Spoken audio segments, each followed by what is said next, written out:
Let's try this again. Welcome everyone to episode 40 of Reptiles and Cocktails. And I am very excited. Today, our guest is a long time anticipated guest. So take the time to make sure that you share this out as we prepare to get into this with this special guest. And I am going to just go over a couple little promo things. I want to just give a quick shout out to Polk County Pythons. I did get some stickers. Get your stickers today. So we are definitely, well, actually, I already sent yours out, so you should have yours by now if you haven't already. I want to remind everybody to go to either my Instagram page or my personal Facebook page if you are a personal Facebook friend. And please, please, please make sure that you share out the link to my breast cancer walk. That is coming up November 18th. My deadline to qualify is November 13th. So whatever support you can give would be great. It's a simple, take you a few seconds, few minutes to get through that link. And we are good there. Also, just as a reminder, on Mondays, 8 a.m., myself and Dre from DW Exotics, we go on to do Two Peas in a Podcast, which is kind of like a reptile conversation, but we go into like regular life things as well. But it kind of like energizes you to get your day started for the week. So definitely check that out when you get a chance. And in addition, just keep in mind that there's a host of podcasts that come on during the week. Pick the one of your choice. Enjoy it. Love them.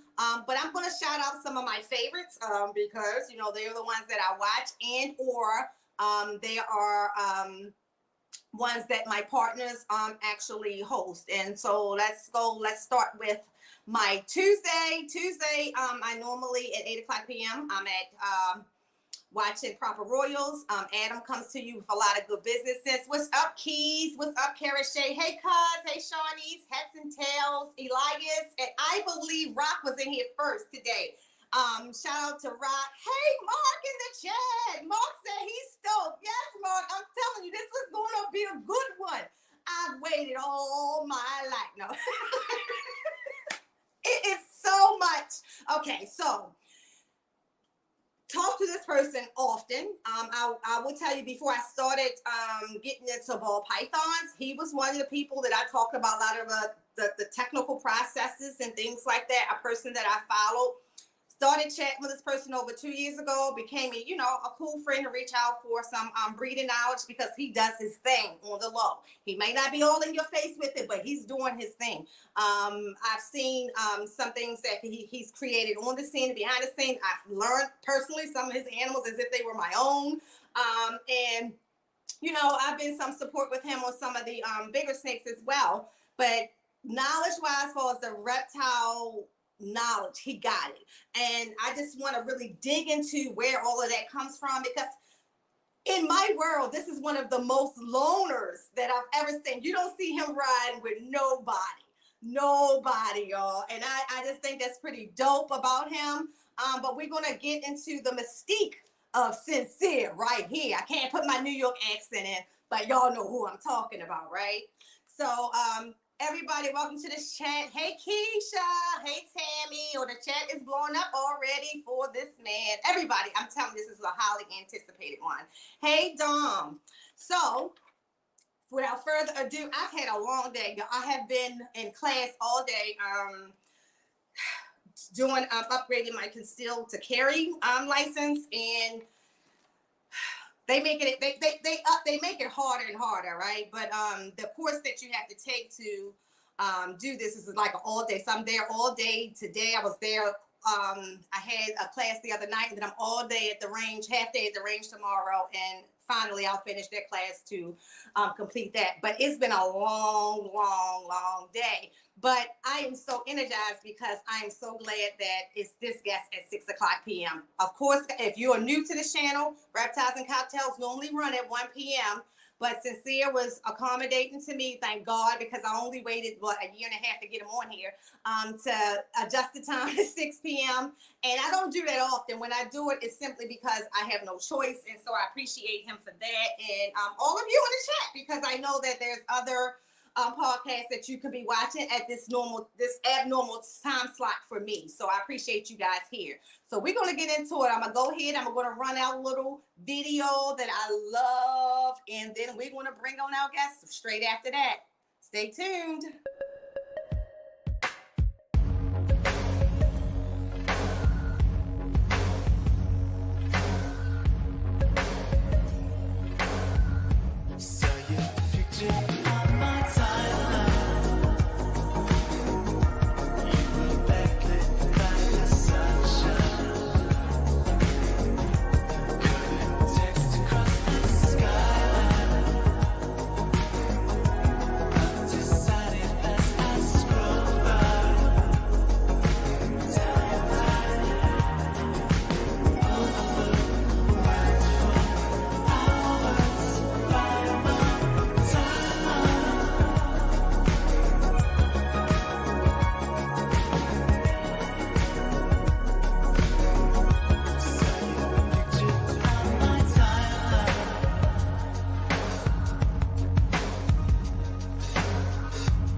All right. I just love that video. Some of my all-time favorite people. And if you've seen it for the first time, that was some of my favorite photos from this year's October 10 lead. So yeah, that's where that comes from. So, oh, hold on. Sincere, are you there? Are you there? I'm looking at the back screen. I think for some reason I can't see him all of a sudden. I know he's there. So just hold tight, guys. He is here. Maybe it's a technical difficulty. Wave if you can see me.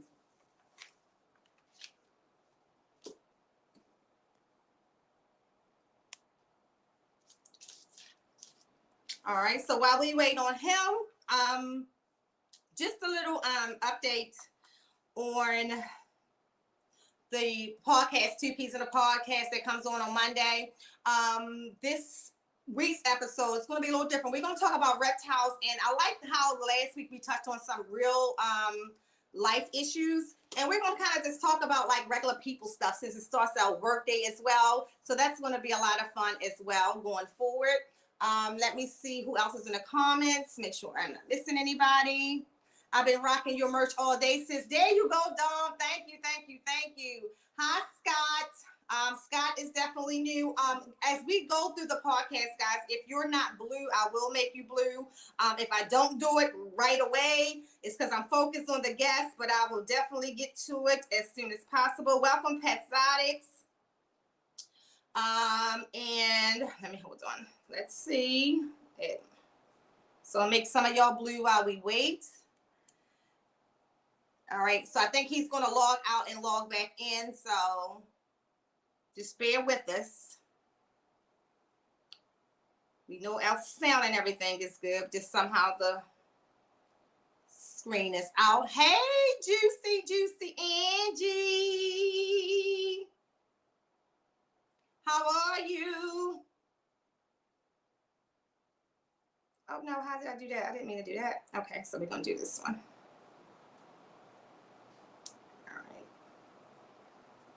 Oh, there we go. So he's back, and let's shoot. Welcome. I was like, where did he go? I had some technical difficulties. I don't know what happened to it. Was weird. Well, Well, when it's adult, the best thing to do is seems to always to come out and go back in. So you're here and we're excited. The chat is excited. Let's get started. So let's start with tell us a little bit about who you are and listen, y'all. This interview is gonna be different because we want to know something. We want to know the juicy. Because we're gonna unpeel this one right here. You're originally from an island, or your family is from an island. Is that Trinidad? Ooh, I'm a mutt. Okay, talk about it. So my father's from Trinidad. Okay. And then my grandfather's from Barbados. Then I got family from Panama, and then like all over. And my mom is from like America, from Brooklyn. Okay. Yeah. So I asked that because when you would cook, and I don't know if any of y'all ever watched Sincere actually like cook. He would post sometimes videos of meals he would cook, and a lot of them was Caribbean meals. And I'm like, oh, he has to be like even. I know it wasn't Jamaican. I don't get the Jamaican vibe, but I knew it had to be either Trinidadian, Barbados. Yes, I can see that, or Antiguan. I can see that too. But you would cook. When I tell y'all ladies, the man could cook. Like you're looking at the food and as he's cooking it, and he is really good with full meals. Where did that skill come from? My grandmother. I was raised by my grandmother, and she was a strict Trinidadian. My grandmother had 7 boys and 1 girl, if I'm not mistaken. It's 7 boys and 1 girl. And I moved in with my grandmother like around like 13, 14 years old.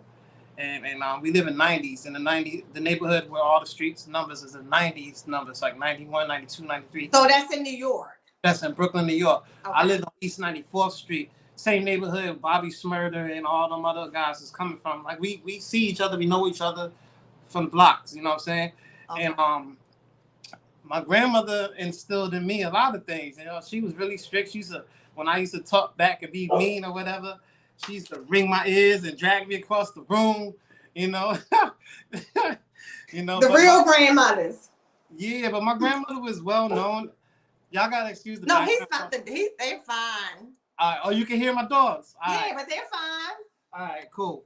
So, see, Brooklyn, relax a little bit. He's probably think he's protecting you. He probably hear the voices. She want to know who I'm talking to. She's like, hold up. You talking to me? You doing all this talk? I want to know what's up. So yeah. So my grandmother, she was well known for cooking very great meals in the neighborhood. Baking a lot of like, it's called like black cake, but it's called a fruit cake, but it's a West Indian style sweet bread.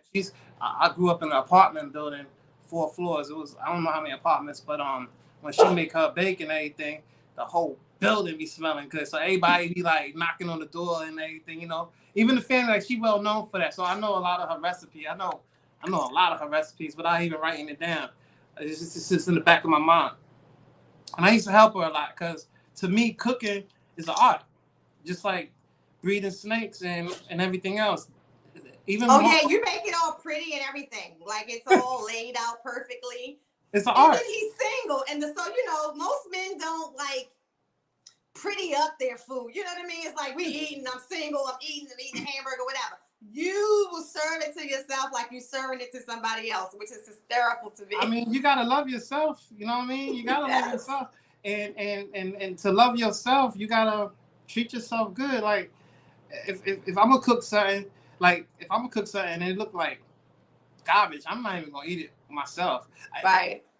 I'm lying, because there was some times I made some food that looked like a whole big old mix up stuff, and when I taste, I was like, ooh, and I tore it up. So I don't know, but I rather it look, and I don't do that just for Facebook or Instagram. I literally, that's just how my food really be looking, for real.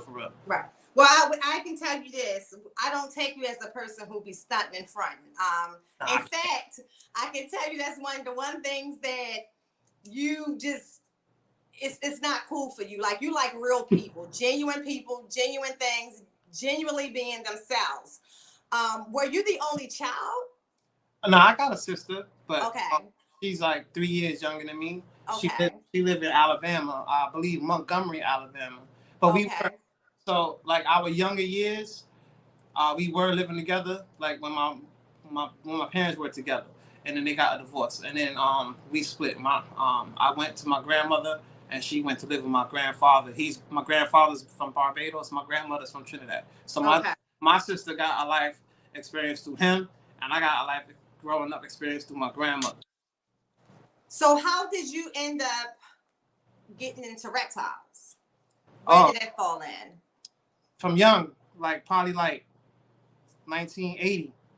Okay. My father was in the military, he was a Green Beret in the Army, special forces, and we were living in Panama. And in Panama, which I highly recommend anybody on this planet to go visit at least once in their life. You can find any kind of animal there. Um, so I used to see iguanas and snakes and boas. You know, like how you could catch a garter snake out here. You catch Mm-hmm. boa constrictors out there like crazy. Even black panthers. Like sometimes a black panther would be loose in the neighborhood and it'd be killing people's dogs. That's how we know when there's one in the neighborhood because you know they move stealthy. You can't really find them because they real sneaky. So you start noticing the neighbors' dogs being killed. So the siren, like if it was a tornado coming, or Mm-hmm. they'll sound off the siren to alert us, and then the police cars will be running through the neighborhood telling us to stay indoors. There's a Black Panther loose. Yeah. So Panama Wow. is where I got that love for all animals, not just reptiles. Um, I love all animals, and all animals love me the same way. Believe it or not, like the type of work I do, I be in different people's houses, and sometimes when I go into their house, they be like, "Oh, I got a dog or a cat, and it's kind of mean. Are you okay with it?" I said, "Yeah, I'm fine." And they be like, "But they kind of skittish to people." I said, "Don't worry about it." And then they'd be like, "Oh my God, they can't believe how their dog is or their cat is acting to me." Like, you know Right. what I'm saying? So it's just all about energy. Yeah, I was gonna say animals read energy. I feel the same way. Like I feel the same way about any animal that I actually want to engage with. Let me say that. I don't think if you bring a king cobra, I'm going to have that same energy. But any other animal that I actually want to engage with, I think that they feel that vibe. They get it. Somehow they pick that up. So absolutely. All right. So then you come here because I'm going in. Well, You hold come up. here. Let's talk about this king cobra because you went over there to go check your boy Nerd, and he got cobras. How you acted over there? Oh, so I wanted because so even when I went, Lilith was there. That was one of the main reasons I wanted to go. Lilith was Yeah, still alive, yeah. and he actually had king cobras that he can actually hold. I didn't hold them. I ain't gonna. Yeah. So I'm not like I had a great time seeing the king cobras. They were everywhere, and he has some of the most amazing ones, and he can literally, handle them to a first of all, it's him, right? If it was him, if it was anybody else, I probably wouldn't stand in a room with a king cobra at all. But it's Kevin, and I knew that I was safe. You know what I mean? Like because his ability to communicate with animals, I think, is out of this world. It's telepathy. Something is like I tell him he had to be an animal in another life. But I He's did using things that I wouldn't telepathy. normally do. That is the only emerald tree boa I ever handled in my hand was at Nerd, and I literally he just handed me the thing. I didn't think twice. And then when I had it, I'm like, I held a mangrove, and it was striking. But Kevin was like, just do this, move it, move, and I'm like, okay, and I was comfortable with that. My husband might not have been that comfortable when it started striking, but I was okay because I was in there with Kevin.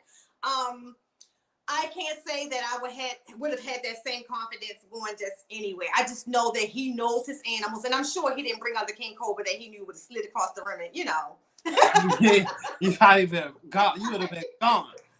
right. So yeah, so we're gonna talk. You were in New York. Now I did my research, y'all, because I tried to get as deep as I can. So I had to kind of look at things a little deeper. And I don't know how I stumbled across this video. No, it's on your intro, and you're on stage.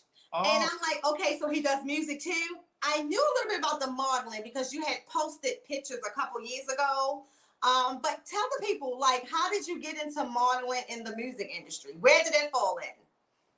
Wow. So we talk about like 1996 is when it started. Like I always been like I always loved music, and I have an uncle that lived with my grandmother that I grew up with, and he always was huge on music, and he liked to write music, play guitar. When I say write music, like write music notes for like piano Right. guitars. Like he was really heavy in it on that type of a level, Okay. genius type of level. And Hey, Maki. huh? No, I was saying, hey to Maki. Yeah. Okay. And so I had ran into one of my friends introduced me to one of his friends, one of my high school friends. He said, because he knew I could rap. And he was like, yo, look, I got one of my boys. He's real nice, yo. And I want you to meet him. So when I met him, because I have a lot of connects in New York, I know for some strange reason, I was always able to meet people that knew other people that were connected. So I was connected to like Dougie Fresh at that time. I was connected to a reggae artist named Singing Melody, Elephant Man, um, Supercat. There was a lot of reggae artists I was connected to back then through I was signed to a music management group called Lifetime Music Management. And I don't know if any of y'all remember, this is old school, but it was a rap group called Camp Lo. I don't know if y'all remember them, but Camp Lo? Yeah, they I'll pull them up in a second. But Camp Lo, they had probably like one hit, but they was pretty good with that one hit. And so as far as your question, uh 2000 year 2000, I said I'm gonna go ahead and do this. Try to, like everybody else, we're gonna try to get famous off your music.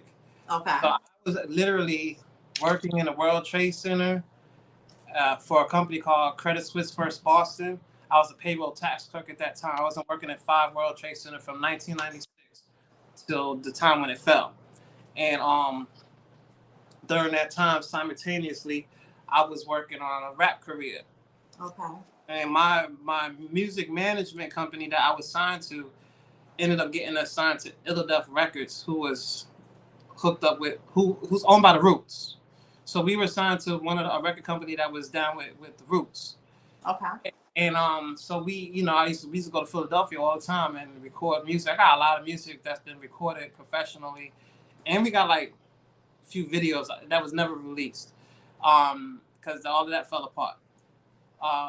So during that time frame, that's how the modeling and acting, because I was in 2 movies. I was in Notorious movie, the Biggie Smalls movie, and I was in Take 'Em a Pelham 1, 2, 3 with Denzel Washington. I was in both of those, but I wasn't no main actor. I was mostly backup. Standby and stuff like okay. Yeah. But the check was nice, because when I got my check, I got paid $25 an hour for 2 weeks, and I was loving it at that time.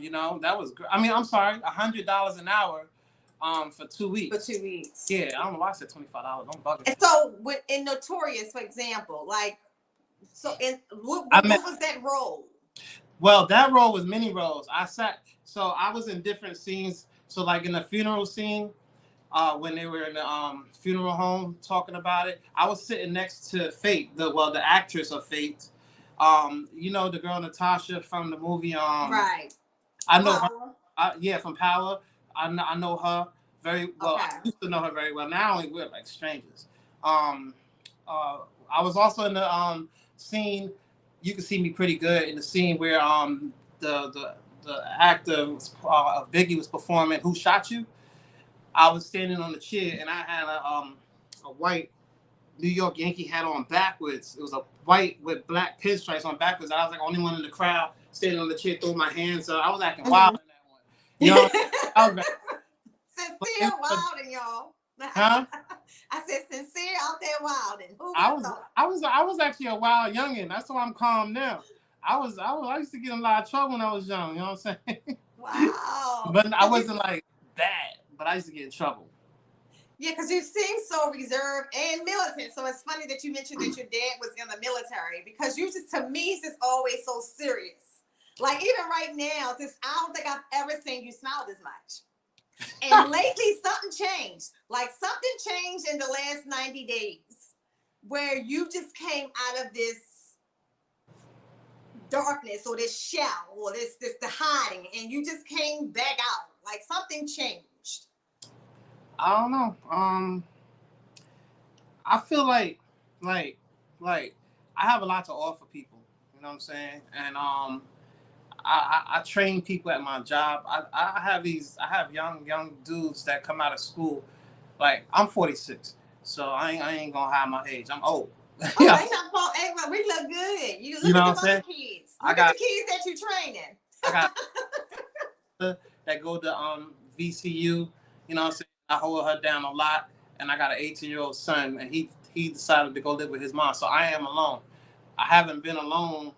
I've been alone now 2.5 years, going on 3, but I haven't been alone. I've always been around people in my house, Okay. so it's just me. Okay. But around this time frame that you talking about, I have this dude at my job that I was training, and he just came out of school, and he was like, because I work for, I'm a refrigeration technician. That's science. It's not really like a job you can just do because you could do. When you come to diagnosis stuff, you really got to use your brain. It's like you got to think about it.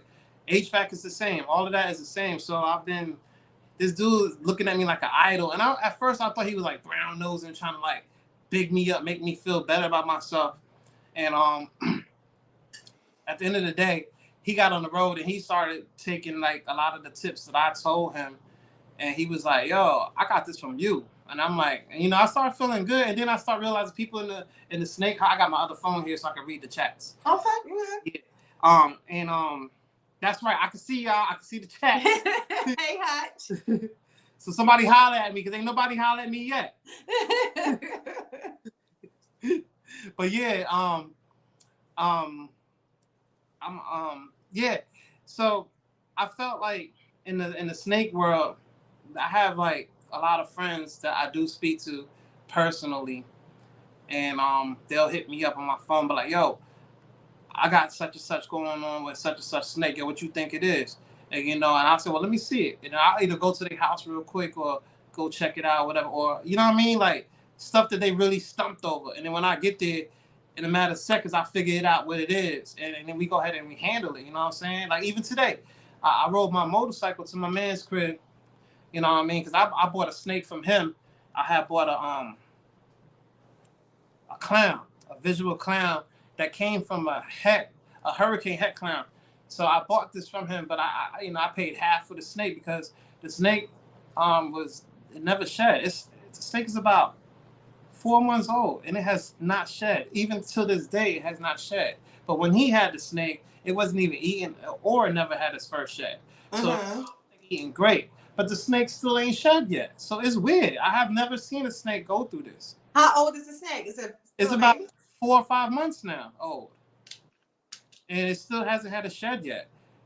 So I am concerned about that because I do know that could be, knowing snakes, they are supposed to shed, but sometimes when they go through the shed don't come off, and then they come to another time to shed, then that shed it starts stacking layers of shed. Mm-hmm. And I have a feeling that might be going on right now. I mean, I soaked it. I keep the humidity right, but it's not trying to shed, and there's nowhere to see anything peeling to try to help it. It's just what it is. So I'm going through the process with that snake. So, but I took that snake from him to help him with it, and long story short, I ended up buying it from him.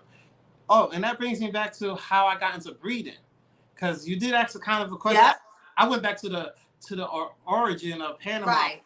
But so breeding, you actually met the guy.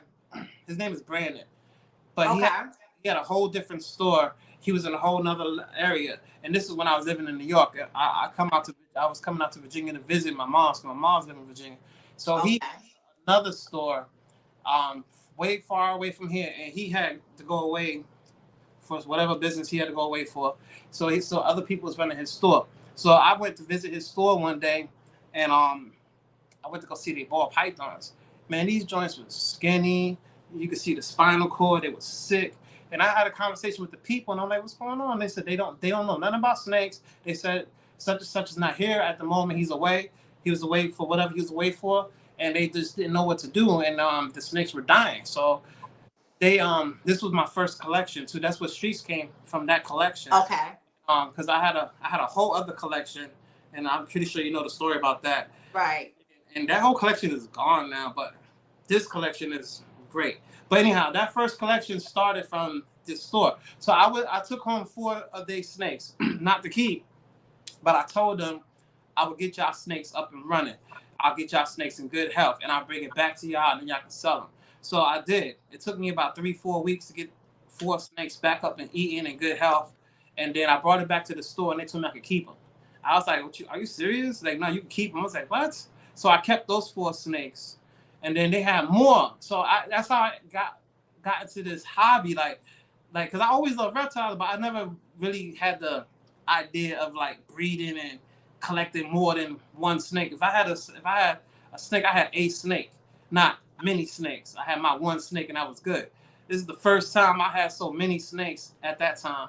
And then I realized it's a whole industry behind it. So I fell in love with it. Wow. So let's talk about that. So Streets was the only one. Well, no, let's go back. You talked about the fire a little bit on Hair Down. Can you go like what happened? Like how did it happen? That collection is the collection where Streets was the only one who survived. Well, out of that was weird. So I live in an apartment complex, and I'm on the 3rd floor, and the neighbors, we all had fireplaces. So that day, for some strange reason, I was able to come home early. I got off early, which is it's blessings. I got off early. I got home, and I was tired. I went to lay down. My son was in the room, his room. He was still asleep. Like it was summertime. No, it wasn't summertime. It was like right before Thanksgiving, but it wasn't school time. He was home asleep. And so I got home. I changed my clothes, and I took a shower. Took my shower, changed my clothes, laid in my bed. Next thing I know, I hear like an alarm running off, and then I go look out the front door, and people running around crazy talking about it's a fire.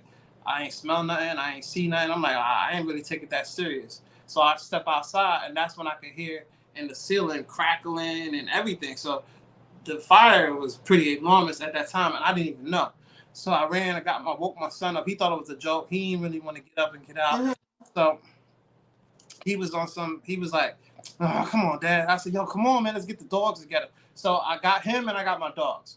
And I got some of my important papers, and we went outside. While I was outside, that's when I got to see what was really going on. It's a big building. The whole building was on fire from the roof. So basically what happened was the neighbors, 3 apartments across from me on the 3rd floor, they took the embers from the fireplace and put it on the balcony. And the balcony is wood. And the embers melted through whatever container they had and caught the whole building on fire. So wow. Yeah. So while I was outside, while the fire was burning, I didn't even realize I was next to the fire chief, and he heard me talk to my son like, yo. I said, damn, man, I still got some pets. I got some animals. I said, I got my joints up in there. And the fire chief turned and said, you got what up in there? I said, I got my pets up in there. I got some snakes up in there. He said, snakes? Well, I'm sorry. I'm not sending my crew up in there to save no snakes. It was 17 snakes at that time. I said, well, I got 17. He's like, 17? Of course, that's not a lot to people in this hobby, but that's a lot of snakes for an average person. He was like, 17 snakes? Oh, nah, we got to get them out, because I guess he saw the number mattered more to him. If it was one snake, he probably wouldn't care. Mm-hmm. So he sent the team, and he allowed me to go up in there with a team to go check out the snakes. To go save the snakes. So I had a firefighter in the front, firefighter behind me, and one of the neighbors went with me. And we went up in there, and we got to save the snake. It was a lot of smoke and everything, but, we did like a chain gang. We passed it along. I put all one big bin, and we went outside. And but they died because of that smoke inhalation and everything. That's good. I did. I thought they were good, but they died. Like one by one, they just kept dying off. Like, well, I can tell you, if they breathe like we lived in a building one time, and it was a fire, and just the passing of the time of us getting out the door through the hallway, that one little breath, like literally, you can't breathe. Like you can't even, like it's the weirdest feeling ever. It's like breathing in something that you can't even get back out. So just imagine, us having strong diaphragms and things like that, which we know snakes don't have. So that probably definitely took them out real, real fast. They may even try, but they just can't. And as humans, we can. That's why a lot of times they have to, give you oxygen and everything to clear your lungs. Because I can tell you that I could not imagine being anything worse than that little instance. Yeah, it's tough. And what was weird was Streets. He was they all started dying one by one, and Streets was healthy and good, And then so I started breeding. I started breeding Streets, and then from Streets is how I started building back up my collection from him. And then I started buying more snakes and stuff like that. So, and then of course last year Streets died. I just woke up one day, and how usually a snake is like belly up when they die or whatever. It looked like he went to sleep, and the same sleeping, he never woke up, curled up nice and everything. So I guess it was his time. But I got a lot of offsprings from him. All right, and what Streets? What was Streets morph again? He was a GHI Mojave, but he was a Dinka project from another breeder. So I don't know if what he had in him, but so far from his offsprings, I did find out he had cinnamon in him. But there's still something else that I haven't pinpointed. Oh, and he's supposed to be het ghost. I haven't proved the ghost out either. Okay. But I'm in the process of doing all of that.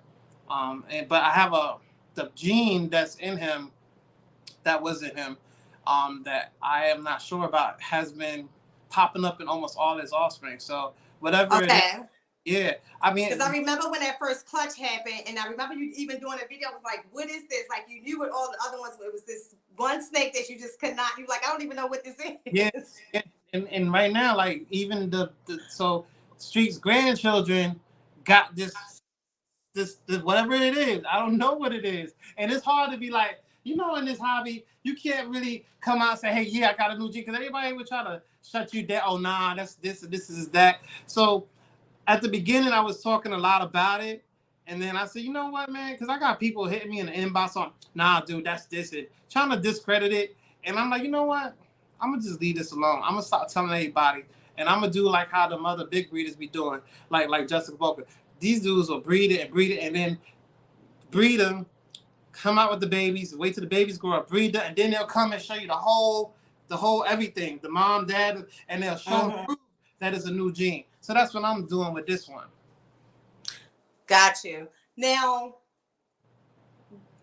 was Streets bred to a hidden gene warmer? Because you were one of the first people that I ever heard talk passionately about that. About what? The hidden gene warmer. Like I've never really heard of it until like watching your videos. Yeah, so no, the hidden gene warmer didn't come from Streets. Okay. That was something that I purchased from another. I don't know if you know him, but his RVA Exotics. Is that the one you got the retic from? No. Okay. No, okay. I got it from another breeder. Okay. Oh, you remember my retic? I do. I remember. I didn't even get to have that retic that long, man. I know. He really, was beautiful too. Man, I'm gonna get another one. I'm definitely gonna give me a golden chocolate. That joint was official. Yeah, it was beautiful. Like it was one of the darker golden childs too. That's what I. Yeah, it had that rainbow, the iridescence. I was like, I was in love with that snake, but it just died. Like 2 weeks. I only had it 2 weeks. Like how the hell you get a snake and it? But you remember the condition when you got it. Remember you had a concern about it. Like it was in bad condition. I mean, most of my snakes, how I acquired them is like that because of when I meet people and they don't know what to do, I'll take in their snake, almost like I rescue them. But I ain't no rescue person, but I definitely care about these animals, and I'll try my best to revive it. And that one was in bad shape, terrible shape. And I got video footage to show. My old videos I had it from the first time I picked it up. Every day from the time it started eating, I was hyped. You can see the video. I was happy. Yep. It started eating, and then all of a sudden, it's dead. Like what the hell? Yeah, that was a beautiful snake. So right now, how many snakes do you have in your collection? just approximately breeding? I'm looking all around because I live in an apartment, so I have to. I know you know about apartments, but I ain't supposed to have them. Ever since that fire, they said that I ain't. They said I'm not allowed. They said they'll move me to another apartment, but you can't bring your snakes. So I said, okay, cool, no doubt. But I hide them, and maintenance be coming in your apartment every now and then. So where I got my apartment situated, you walk in here, and you would never know there's snakes in here. The way I got it set up, you would never know. Even my big old Burmese, and you would never know. So I think I got about somewhere between 65 to 75, which is not a lot compared to other people. About between 65 to 75. I haven't really counted in a while because I had like 2 clutches. So I've about 65, 75. See, when people say that's not a lot, it is a lot when let's say what, even a third of them had babies, you went from 65 to 200. Like, that's a lot. Real fast. Snakes. So let's say it's a lot.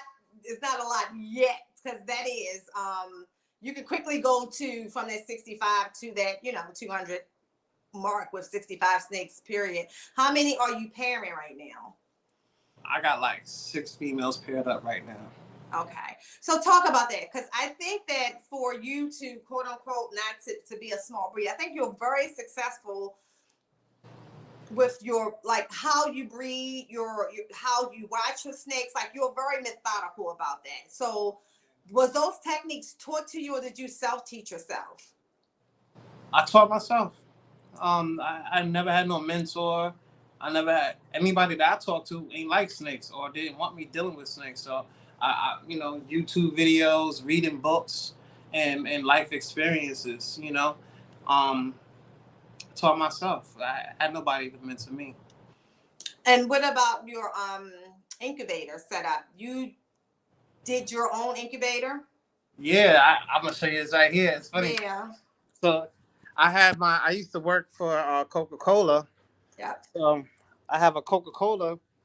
I took an old cooler from Coca-Cola, and I made it into an incubator. See, I definitely admire you guys who are that creative, because I think it saves you, especially when you get bigger and bigger and bigger, right? It saves you so much money, not just on, those who can do their own incubators, but those who can build their own enclosures and their own racks. I built my own rack system too. I know. I know.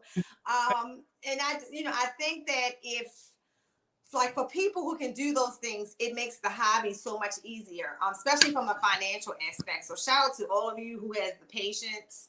I wish I've gotten better than what I was 2 years ago. Let's say that, on a lot of stuff. I don't think I'll ever be able to build a retic enclosure, but I'm a lot better on a lot of things.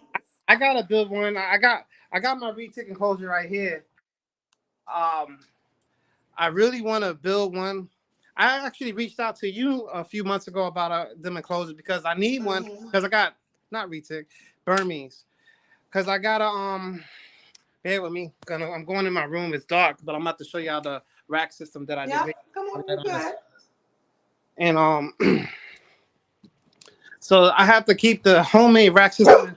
Relax, Chapo, in my room, because when the maintenance come in here, they ain't coming in my room. So that's the rack system that I made. Can y'all see it? Yeah. I got so much space left on it, But yeah. All right, so I'm getting back to where I'm getting back. So you built your own rack system. So what is your ultimate goals? Do you want to just continue to breed, or out of the snakes that you have now, you're gonna produce from them, and do you plan on taking it? I know you said you're gonna take Street's genetic line all the way through, but is it something that you want to do continuously or full time eventually? I ain't never stopping this.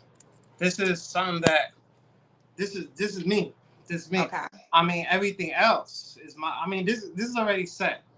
The foundation is set. I'm building on top of what I already said. This is nothing temporary. Like I don't even know how far it's gonna go as far as opening a store or any of those things. But I do know I'm gonna keep on breeding, and I do put some up on Morph Market or whatever. But if anybody wanted to buy, they could buy. But at the same time, I'm not even on it for that. Like, I'm not even on it for like, yo, please buy a snake for me. I need the money or whatever. Nah, it's not even like that. Like, I like it for the fact that I like science and I like genetics and I love the way that I can play with the genes. Like if you think about people in the past, genetics runs deep, even to people, our genetics. Right. And what I realized was the genetics set up in these snakes is similar to our genetics, like pied, and then we got people with the skin pigment disorders, and they reflect humans. And albino. yeah, and there are people like, I'm scared to even say his name because of what's going on in the world these days. But the dude that used to be part of Germany that started the wars, that dude, he was trying to mess with people genetics to create a super soldier. And there's other people that mess with genes, but dealing with the snakes is legal. We're allowed to. So I can create a snake to look how I want it to look if I know what the genetics are. And I actually love that. To be able to create a living life form, and I'm the master of the science behind it, you know what I'm saying? Right. That's all I'm saying.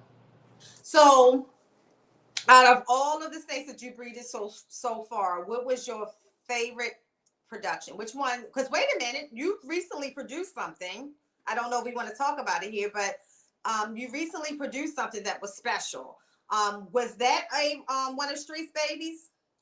Oh, what are you talking about? The one that's the world's first? Yeah. So I didn't want to say, I don't want No, to. You can put that out there. I didn't want to. I actually put that all over the social media, and of course people come at me like, oh, people still claiming world's first. Yeah, I'm claiming world. I'm proud of this moment. Yeah, claiming this what? But yeah, I had that had nothing to do with. Hold up, who the female was with? Um, no, that has nothing to do with Streets. I almost Okay. because I got that same Mandarin and our Mandarin paired up with one of Street's daughters. So Okay. I'm in the process of doing that same breeding, but so it is going to be implemented into Street's offsprings. But yeah, that was a NR Mandarin pastel calico male paired to a female bongo, and nobody ever made it. I really didn't know that until after it was produced. Then I went and you know how you go to the calculators and you start doing your searches. Right. Just to get pictures to see if you could compare the pictures. None. Then I reached out to Brittany Gobble. Mm-hmm. She's very heavy in the Yep, I know where it is. in the person EDR Reptiles. EDR Reptiles. He's pretty big too. He's who I bought the Mandarin from. Okay. So I was like, yeah. I was shocked. I said, damn, I'm little old me, been in this game since like 2018. I started breeding, and 4 years later I created a world's first. So it's easy for anybody to actually create a world's first, because the way this game is set up, a lot of people think it's flooded. It could appear to be flooded. It could appear to be oversaturated. Right. In all honesty, it's really. You just got to find your lane. We talked about that last night on Hair Down. Ray brought that up as a subject, and he was just basically saying the same thing. How people would say, you can't create nothing. Are they still world's first? Yes. And like I said, sometimes you can take the same snake and reproduce that same snake, and it produces something totally different. And even if it's the same, like quote unquote morphs, it can look different, visually different, right? So I agree. I think that it's just so much out there. I think one of the keys that you've done, again, and I'll say it again, you work with like unique genes a lot, because like bongo is like a lot of people are doing it now, but you didn't hear. Oh yeah, I've been had bongo. I saw Right. Yeah, I yeah. was getting ready to say that. Like you that's why you have it, because you were dealing with those different Yeah. genetics when you started. I just wasn't like reading them. I've been and it's not just say so. Like I actually got videos, as you know, you go on my Mhm. channel and you could go dig back, and I got Right. videos featuring the bongo gene, because I used to feature specific genes, and Hmm. but yeah, for some reason, what I do. So here's a little cheat code. So you know what's mainstream. Everybody want to run and do whatever people are talking about, like especially like with the Jessica Bocas and always evolving. The main guys bring out a gene, and everybody want to go and run to it. So you know at the beginning it's going to be a huge influx. Everybody be trying to get it, but don't rush. Don't go with that mainstream because it's going to be so much going on. The price is going to be high. Everything is going to be up, but my mentality is okay. I got the basic genes. When I started out this time around, I said to myself, I'm not gonna get too many multi-gene snakes yet. I'm gonna get the basic genes, and then I'm gonna add on from the basic genes to the whatever else is popping at that time. So for instance, there was like right now, the Mandarin, right? Uh-huh. That's the same kind of steps I took with the Mandarin and how I did with the bongo. Back then the bongo was kind of not really worked with, but people spoke on it, and you know what I'm saying. And the bongo still got a lot of potential to come. There's so much work to be done with the bongo. It's crazy. So the Mandarin and the Mandarin that I'm working with, that's the same thing. I got the Hurricane too. That was like not worked on that off that much, and then a lot of people start working now. It's like okay, but it's gonna come back around. But in your mindset when you started, like I said, bongo wasn't popular, hurricane wasn't popular. I mean, it's blowing up now, right? Um, what made you like? How did you go about identifying? Like, okay, you just saw the snake, or you knew the gene and you sought out the gene. I like what the gene did. Okay. So the gene has to do specific things for me to really be attracted to it. It's like I guess the same way I pick my women. That's probably why I'm single now. No, we gonna talk about why you single. We gonna That's on my list. Go ahead. But I'm picky with my genes. I like to know what they do. You know what I'm saying? And a lot of people they they you know what I know you heard a lot of people they be shitting on the pastel gene. A lot of Oh people. yeah, I love pastel, and I don't know why but see that's the thing. Like you can talk about it all you want. I love pastel more. Like you, let's say I'll give you an example. People flipping off about sunset. Give me pastel over sunset. I don't want But sunset, but I want pastel. But if you check history, there was a time they was shitting on Sunset too, though, because they kept saying how Sunset gets blushed out, faded out when it gets older. But now all of a sudden now they found that you could put other genes with it, and this is what I'm gonna get. Mm-hmm. You can put other genes with that Sunset, and it's like crazy. And that's the same thing with pastel now. Like with pastel, no, there's a point at the beginning. Everybody wanted pastel because they wanted that orange, yellowish looking color snake, and then they got flooded. So much people work with it, and then now they're like, oh, pastel. But now guess what? Pastel about to pop off again. Want to know why? Because look at what Desert Ghost and pastel do together, and you can't even top that. And then there was a time, even like you know them leucistic genes, the blue eye leucistic genes. Like nobody really want to work with Mojave at one point because they just got tired of because it makes a leucistic looking snake. Mojave looking. I see even Ozzy Boys put up a joint just recently about what Mojave and like, yeah, these are the snakes that I work with from way back then, and I Mm-hmm. know that when you look at what a gene can do within a snake, that's how I pick snakes. I'm not I'm not picking a snake because uh, GHI Mojave looks like this. Okay, great, but my thought process is, what is it that what is that reaction if you put a Mojave to a GHI, because it is allelic, to make it do that, make it look gray with that stripe down the dorsal? Like there's something going on there. So you know what I'm saying? Like my mind is like, it's something, I want to put that to something else and then keep moving on. Like Right. I don't know how to explain it, to be honest with you. I just know that when I see something, I really see something and it really grab my attention. It's a reason for it. It's not even like, Yeah. yeah. See, I'm the same. Like, I don't get caught up into, like I was saying last night, like, I don't, like, it's my, let me say this. I know there's some of y'all bow down in Canova, and I think there's amazing things going on over there. I'm not saying that, but that's just never, like, been a, like, when I'm on Wolf Market, it's just not my breeder, and it has nothing to do with money. I got that, right? Nothing to do with money. My breeders, though, sometimes are the ones that no one knows. Like, to this day, and I'll say it over and over again, up there in New Hampshire is a guy, Patrick, Action Reptiles, and I'm telling you, he produced some fire blackhead combos. And I found that from just being on Wolf Market. I found him from being on Wolf Market. He's on my Facebook too. And me seeing the snakes that he produced. And I'm like, oh my God, I got to have. Like, one of the Mojaves I think that Key's got is from him. One of them combos. But he has some of like the coolest snakes. But he's not a quote unquote big breeder. He still does like a lot of the local shows up in New Hampshire and stuff like that. But the man, great customer service.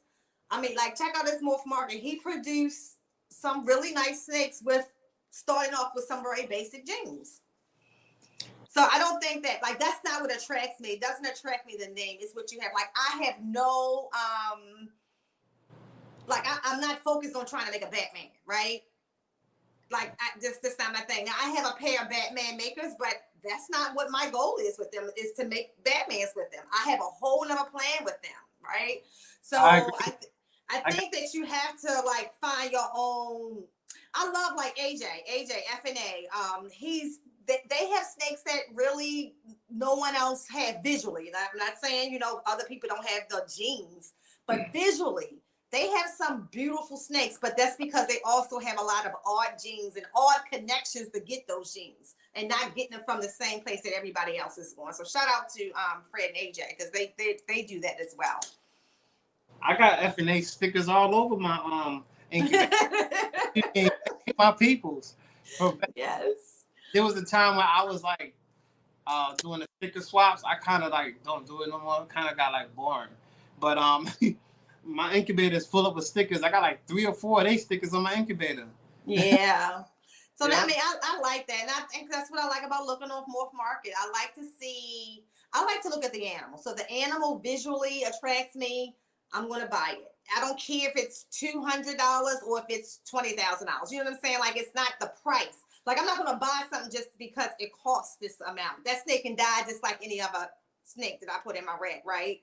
That's how I am, and I agree with you, because a lot of people are going to go run to what's popular, or they're going to see something that costs like $10,000 and be like, okay, well, it costs that much. I'm buying it because of the price. And I'm not doing that. Like, right. I'm just not doing it. I mean, now, if it's something that I really like the way it looks, then yeah, I'm doing it because of the way it looks, and God, it costs this amount. You know what I mean? It's not because it costs, and I don't understand that concept, because I would rather have the snake. Like, I think I got 2 of the best clowns ever produced, and they came from Gershon. I think my clowns look better than a lot of the clowns that I see, and I'm talking about the single gene. They had albino, but the single visual gene clown, I think mine are some of the best ever produced. And I don't think that's what, Gershon might not, see it that way. I mean, he may or may not, but I'm saying, for me, when I look at other people and they show their single gene clowns, or I'm on Morph Market, I'm like, oh, these Rita and Dimples are cute, And I didn't pay a boatload of money for those, They're going to make me some money, though. The stuff that they're getting, put with, they're going to, make some down the line. But I think, too, is I think that what keeps the ball python world evolving is that you have to have those breeders who are like, Ozzy doesn't call himself, he called himself a reptile, he's a designer. You know what I mean? Like, you have to have people who dig deep. I can tell you right now, I watch, talk to breeders or watch breeders who go through spreadsheets of how they're going to pair. I mean, of course, I'm not on that level yet when it comes to the ball pythons, but I don't do it that way. Like in my head, I know what I would like to see come out. You know what I mean? Could I do this? But there are some people who are way more methodical with it. Like it's insane, trying to do it. And I'm sure those people are successful, way more successful than I will be up front. But I think that also takes a designer's mind. Like everybody can't braid hair. I can, I can braid hair, but everybody can't braid hair the same way. You know what I mean? That's true. That's true. Yeah. Yeah, You have to have a gift. It's definitely art, living art, and that's how I feel. Like, you want to know what's funny? And there's nothing wrong against normal ball pythons. There's nothing wrong against that at all. But my thought process when I'm breeding and when I put something together, I have never made a normal yet. And I've made many clutches. None of my clutches have came out with normals. And I'm talking about, I work with codoms, recessives, just the hets. I work with dominants, and I just have not came out with a normal yet because of my. I don't want to say it's the odds, because I know I'm not over here breeding like 20, 30 clutches at one time. That's number one. And when my parents, I really put a lot of thought process into it. And then while I'm pairing them up, I'm making sure everything is to a T. Never perfect, of course not, but trying my best to make sure everything happens. And I ain't even trying to overload myself either. Right. Hey, John. Yeah, and I think too that's doing it on your own. So you say your son is gone, your daughter's out doing her thing. How big can you get where it's not overwhelming? Sure. I mean, I don't know. I'll be honest, I don't know, because I can get bigger than this right now if I wanted to, and I'm sure I can handle it. The the biggest challenge at the beginning was food supply for the animals. Mm-hmm. Like at the beginning, I was buying, and that's expensive. That's expensive. Like, think about it. Like, if you got 10, let's start with just 10 snakes. Right. You feed them once a week, and each rack, if it's a medium size or large size, if you got a hookup, then you can get it for like $2.50. But if you got to go to a local store to purchase it, they tax it. So you're gonna be spending like $5 for like a small. There was a time I was spending $10 for a rack, for a rack, because and then a lot of these stores, I'm talking about like the Petco's and PetSmarts and stuff. They even, if they find out that you're buying a snake for a feeder, they won't even sell it to you. Right, they won't sell it. Yeah. Yeah. So it's like, it's a challenge. So you be struggling. So I'm sitting here looking at, okay, like $2.50 times 10. That's $25, right? A week. That's 4 quarters in a month. That's $100 a month. That's only for 10. So that starts to become a bill. That's a real bill. Right. And, you know what I'm saying? So you gotta prepare for that. So I decided to breed my own rats. Shoot. Yeah, it's convenient. Like, I wish I could breed rabbits too, but I can't. Like, rabbits are totally different. That's work. Yeah, but I will tell you. But the crazy thing is that the cost to feed the retics is cheaper than feeding the ball pythons. You know why? Feed them that often. Right. I tell you all the time. Yeah. And rabbits are not as expensive. Like, I can get a bag of 3, so it's like $8 a rabbit, and they will eat for another 4 to 5 weeks. Yeah. So it's actually cheaper. So that's, like I was saying to somebody the other day.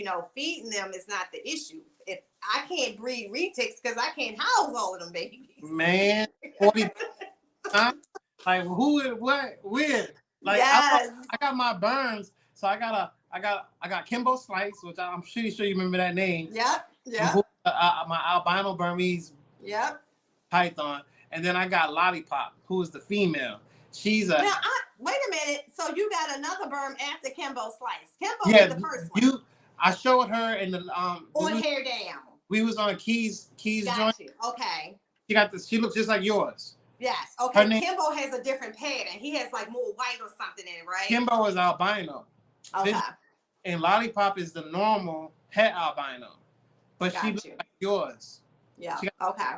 the same head stamp. Yeah, they had the same head stamp. Right. So that's why you did get a second berm. You're right. Yeah, I got two. Just to let you know. Yeah. I remember And, you getting Kimbo Slice. and I'm really considering it stepping up into the big lizard game too. I might get a Tego one day. So okay. Threw you off with that one. I will tell you this. I will say it over and over again. If the Asian water monitor is easier than the Tegos. Oh yeah. That is way easier than the Tegos. Okay. Tegos, especially a female. If you're gonna get a Tego, get a male. Okay. Because the female is off the chain. Not in a bad way. It's just like she's more like a puppy. It's gonna be like having another doll. And if she walks around like, with a little attitude, she's never gonna be chill. I got a question for you. Mm-hmm. How you because I know you let your snakes roam around the house. Mm-hmm. How do you do that with your dog? Because like my dogs, I don't know if I could do that. Like you can't. You've never seen they will not be. So typically, like right now, after we get off of here, I'll start letting the retics out. The dog has to be locked up in the room upstairs or out back. They not sitting in here. It's weird though. The Rottweiler don't even come in these rooms where the snakes are. Like where he can visually see them, he doesn't come in here. Now the Yorkie pool purposely comes down here to start stuff. But I would never even let the Yorkie pool around because I truly believe my retics would eat it. Like I really, really do think that would be their natural reaction. So I try not to put my animals in situations. Even the Asian water monitor, he's not out with the snakes. And it's not because I'm afraid of what the snakes might do to him. I'm afraid of how, they get spooked real fast. And if you let a water monitor get spooked, game on. Like, he's going to fight his way out of here. So you think no, I've never let my dogs, and no offense to anyone who does. I just think it's too much of a risk. Especially with a Rottweiler, because even though my retics are huge, a Rottweiler can bite through them in one bite. Definitely. And I got pit bulls, so you already know what's going on over there. Right. And I'm going to tell you the difference from what you said compared to mine. My dogs, it's weird. When I got clutches in the incubator, I got two, Brooklyn and Chapo. Chapo, he sleeps in front of the incubator. He's like protecting the incubator. If I go to watching me closely, like, yo, what you doing? Like, he literally got that look at it like, yo, what you doing? Watch what you doing. Like, he protects the incubator. Brooklyn, she sleeps in front of any of the racks that I made. They're very protective. When I hold the snakes in my hand, their eyes are so locked on it. But at the same time, one time, don't nobody judge me, man, because I already know how the world goes. Don't nobody judge me. One time, I was very, very, very, I don't know, irresponsible. That's how I'm gonna use that word. And I had a snake in my hand. My dogs was loose, and I had a snake. My hand was hanging down low. They know I'm talking about this. They want to make noise. And I looked away, and I'm talking to somebody, and my dog Chapo grabbed the snake out my hand and went running. I said, "Oh, I lost my mind." So I went after the dog. When I got the snake from the dog, my dog never put pressure on the snake. Like, he had it in his mouth, but he never bit. Never tried to hurt it. He didn't try to, like, there was no teeth marks on the snake or nothing. I was so grateful, but I was like, man. So we all are what I call it, unconsciously irresponsible. Let me tell you what I did one time, and it was just actually we laughed at it today. Michael had hamsters back in the day, right? And Busy, I had Busy before I started breeding ball python. I had my spider forever. That's my baby. And I had the hamster and just literally go and pick up the spider. And at that time he was younger and he was very reactive to food. And literally all in like one quick second, it was like, oh, I totally forgot. Like, this could have went south. So I literally had to like put the hamster over there so he don't react, because he was about to, like, he literally had like, oh, that's how we feeding today. But I think sometimes we just be doing too much and we just totally forget, like, okay, these two don't go together. Yeah. This is not good. Yeah, you brought my mind back, because I meant to say this at the beginning of the video, but I want to salute you, number one. Oh, I want to salute you, number one, because I seen your journey. And yeah. I remember that time you had got that one snake. You had a T'Challa, remember with the gloves on the wrong hand? You remember that? Okay, shout out to John Jones. But that's not even it. Like I like the way you and your son. I like the way he is with you. I see the videos. Like I love it, and to the highest, utmost respect. I love your relationship with your husband, and I love how he supports you. Because on the real, I've been married before, and I've been in situations where people were like, oh, I ain't touching the snakes, and it was just bad. And he didn't like snakes, or he was afraid. I don't know what it was. Yeah, but so both. He was from the South, so snakes like what? Yeah. And then when I started to bring all of them, and I remember when I got the first set of boas, and then it went like from this to the retics, and he's like Lord, Turn around and you got your man's is building stuff and buying you like the light behind your head, to surprise you with stuff. Like, come on, man! Like you can't beat that. Like that's what we need in this community. 100%. Like, it's not even about black or white. I'm talking about just people in general. Because there's a lot of people that don't respect their partners for whatever their partner's passions are. And when you don't, how do you expect your relationship to thrive? It's not going to thrive. Absolutely. If you absolutely. But I can't deal with spiders. So even with that, so I know. With him, it's like whatever makes me happy, and it's not a lot. So I've never been a wife to be like, can I get my nails? I'm like, can you buy me shoes? I was never her. So for him to see me love something so much, it makes me happy. It makes me really happy. It's more like, okay, he's even when he bought that Molly. You remember that Molly Wachino was supposed to be Christmas gift. He bought that as an early Christmas gift. Yeah. And that's why so you go from not wanting me to have retics, told me buy her one, but he saw and now though, let me tell you what I think changed this year. The retics got big. Mm-hmm. All the snakes are here. And then he realized that, okay, this is not a bad thing. These things are not biting her or, trying to hurt or harm anything. Because I don't know if you know, he actually held a retic this year. I read it. I saw the and I was like, yo, that's what's up. Like, yeah. So I really salute you. Thank you. Process your family. You even got your your grandbabies and everything. Like your whole cipher. I have nothing but respect. That's why I you like that. And thank you. And I respect your husband. Like we gonna cross paths one day, and I can't wait to meet him. And I can't wait to meet him. You know what I'm saying? I tell anybody who meet him, he's very laid back. He's we're polar opposites on like the personality. Like I'm like and he's more chill. But I think when he's comfortable with you. But I think he and we gonna connect. I really believe so. I'm gonna tell you that. I said the same thing about Wiz. It's the personalities, because he's like, and then sometimes, I think his life path is totally different from mine, right? Yeah. So one of the things that I admire about him is that he doesn't. Sometimes, and I'll say this to people won't pick a certain spouse for certain reasons, and I will say that mine was a perfect pick for me because he made me a better woman. Things he experienced in life, I didn't have to experience. He had a hard, childhood. It taught me a lot about being a better grandmother and a better mother, because the things I had my dad and my mom, and they was always in the same house, so I was raised with both of my parents. Now I'm the mother of grandchildren who don't have both of their parents in there. So how I view life is totally different. Having him shows things from a different perspective. Like my husband he's done the streets. He has been homeless at some time. Like even down to money.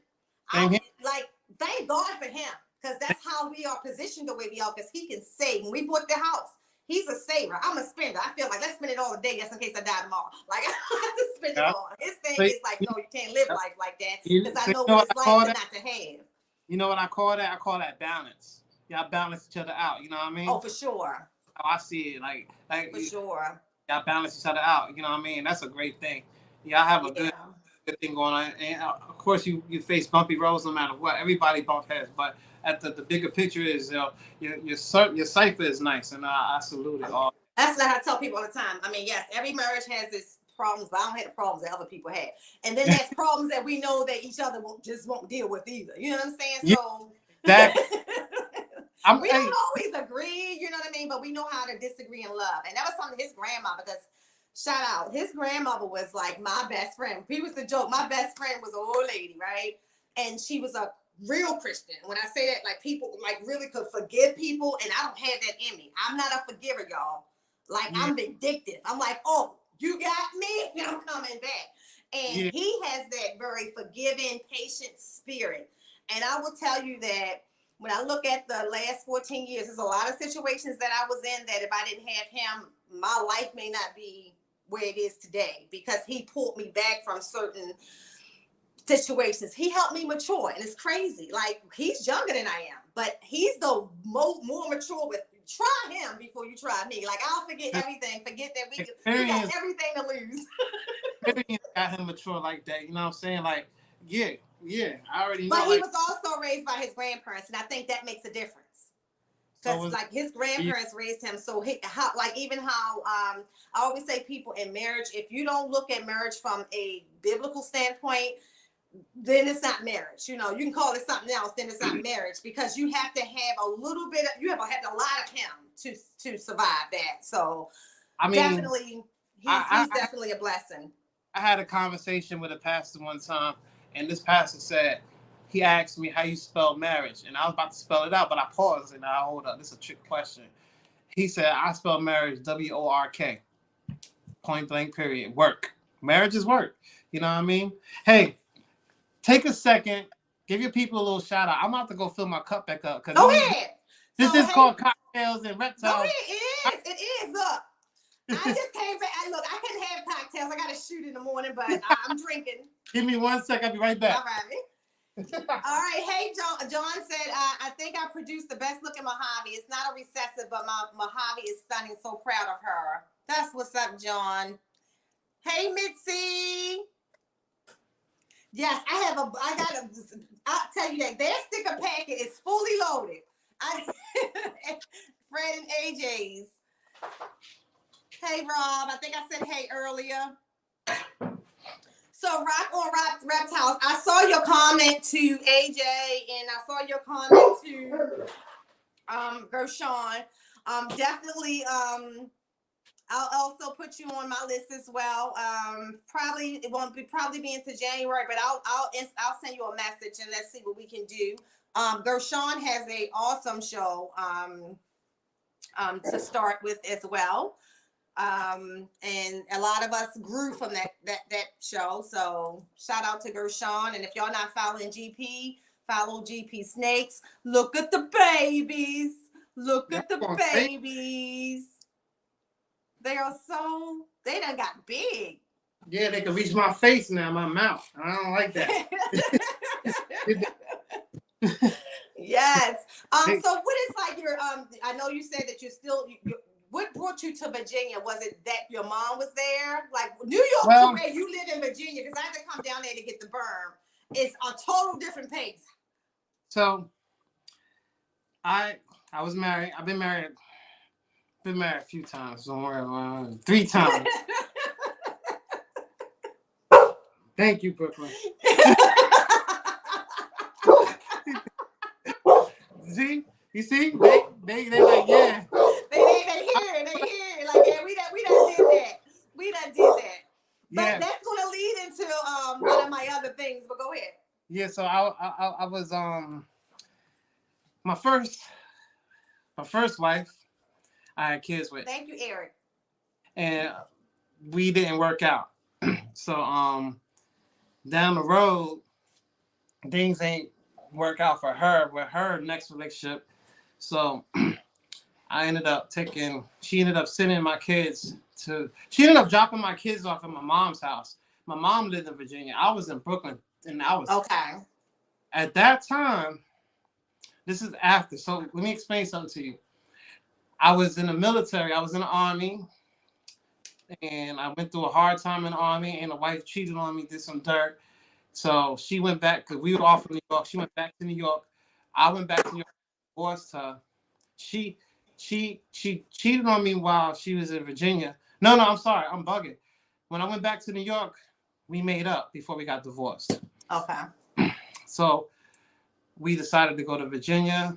Then we had our second child, which is my son. Then she cheated on me. Then my son was 6 months old, and she cheated on me, and she regretted it. But I couldn't like. I did forgive her, but for some weird. Come on, guys, relax. I couldn't like let it go. I mean, that's hard. I think that's harder for men than it is for women. So I get that. I'm too sarcastic. I was always talking shit. I was always like side eye watching her. My trust was completely gone. It wasn't going. It ain't happening. And I wasn't even sexually attracted to them. I didn't even want to touch her. Like I just felt like, no, I'm good. I'm good. I can't mess with you. So I moved back to New York and left her in Virginia. My kids stayed in Virginia with her, and her marriage. She married the person that she cheated on me with, and it failed. She dropped my kids off in my mom's house randomly because her husband in Virginia. Yeah, her husband didn't want my kids there. So I ended up having my kids. My son was 4 years old. My daughter was 7. And I had them living with me. I drove all the way from New York to Virginia. I snatched them up, got custody over them, drove back to New York, and we was thugging it out, me and my kids. I met another female that was a very good friend of mine. And then, I don't know, I guess because the friendship was so well, I guess I thought that it would have worked as a marriage. I think you might have talked about that a little bit before. Yeah, I was dead ass wrong. Like, I should have never married her because we were better off as friends. Mm-hmm. So I should have never married her. Like, I should have just kept it as friends, and I could have, but I pushed. I don't know. I'm one of them type of dudes. I like commitments. You know what I'm saying? Like, I don't even like running around. Like, I'm single right now. Ain't no girl living with me, and I ain't running around in the clubs and all of that. You know. Right. I'm going to work. I'm coming home dealing with my animals, and it is what it is. But I just like commitments. I like what's mine, and I like to share life with a person. Right.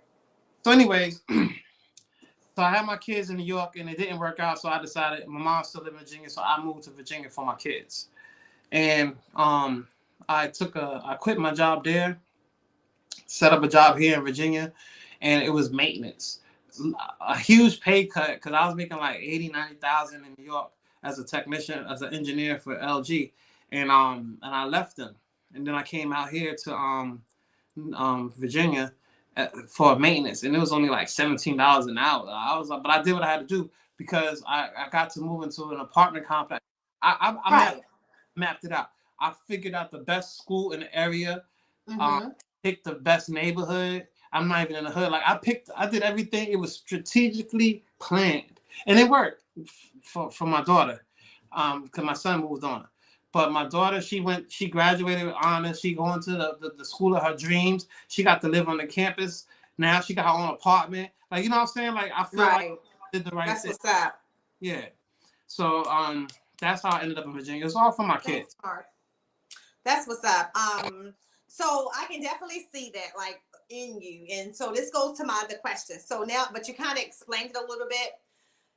I would say about a year ago, I just felt like, Lord, you just didn't trust anybody, right?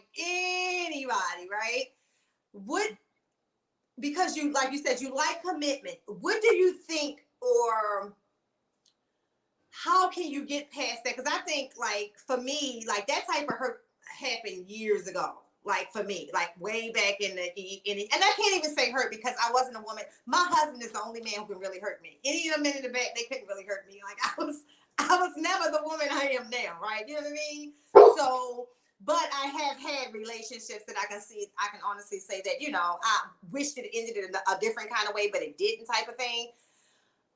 How do you have you gotten to the point where you would build that trust again, or you just not interested in dating at all? Like, you just like, forget it. Let me continue to build on what I have now. Because I think, like, something happened where it definitely, you was like a wall. Well, my hurt don't come from just relationships. Okay. Like my mom wasn't good to me. My father disappointed me. That's true. My That's grand why, you know, I think that's why sometimes with him, I think he loves harder because when you never really had it like stably, when you get it, it's everything. Whereas though, you know, I grew up with my mom and my dad, so like, although I know what love truly is, I may have taken it for granted at times in my life. Let me say that. I was that kid that when people say your mama is this and that, and I look at them and be like, well, I'm supposed to get mad at something? Like, I don't even know my mom's like that. You know what I'm saying? Like, don't Right. you ain't disrespecting me. You know what I mean? And I still bash their head in. But that was when I was younger. That ain't me now. But I was hurt beyond relationships. You know what I'm saying? And the most hurt I felt was not losing my first wife, but the fact that she took my kids from me. Yeah, oh yeah. Oh yeah. That hurt. Like I Oh have yeah. a daughter who me and her we're tight to this day, but we were tight then too. And then I had my first son, and he was 6 months, and I was so much in love with my son. You know what I'm talking about? Like, Yeah. and then I lost my son at 6 months old. Like I had to, and my kid's mom was vindictive. She had my kids calling another man dad, and Mm-hmm. call me. They would call that dude dad and call me Daddy Slim, because that's my nickname. My name is Slim, and Slim is for short. Okay. So when they talk to me like, "Hey, Daddy Slim," like, "Daddy Slim, your dad? What you mean, Daddy Slim? Don't call me no Daddy Slim." So it Right. bothered me, and then that got fixed when they came to live with me. But as far as your question, it don't. I'm never gonna. I've been married 3 times. I'm not afraid to get married again. I'm not afraid of love. I'm not afraid of meeting somebody, and I'm not picky, and I'm not shut down. It's just Should that she does she have to be a reptile person, no, or is it hard for you because you do the reptiles? Because I know that that's a challenge for some men too. Like, you, okay, I you got 65 snakes, and the girl like whatever. I had, excuse my language. I had problems when I told them I got 2 pit bulls. Oh They, wow. think about it. I talked to a girl and we sorry, yo. Look at you like I talked to a girl and we be in the good conversation, be vibing, and then they start asking questions. I hate when they start asking questions because then I feel like I'm under interrogation because they be really asking questions.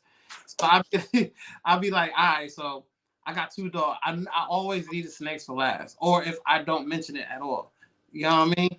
So, but yeah, no, she don't gotta be a reptile. That would be awesome if I met a reptile girl. But I don't. There's too many of everything going on in these days. Like you got these dudes with the gift of gab and these extra flamboyant dudes, and you got all this other stuff. It's like, I mean, I don't compete. You know what I'm saying? And I'm not. right, I will right. never. If I see some girl I like and I feel like there's like a whole squad of cats trying to holler, I'm automatically pulling back. I don't give a damn how much I just don't. I don't want a girl that is like that. You know what I'm saying? And in this day and age, that's normal. Mm-hmm. Now, you you see how we're peace? I never try to holler at you, and you never try to holler at me, and we never Right, even show any disrespect.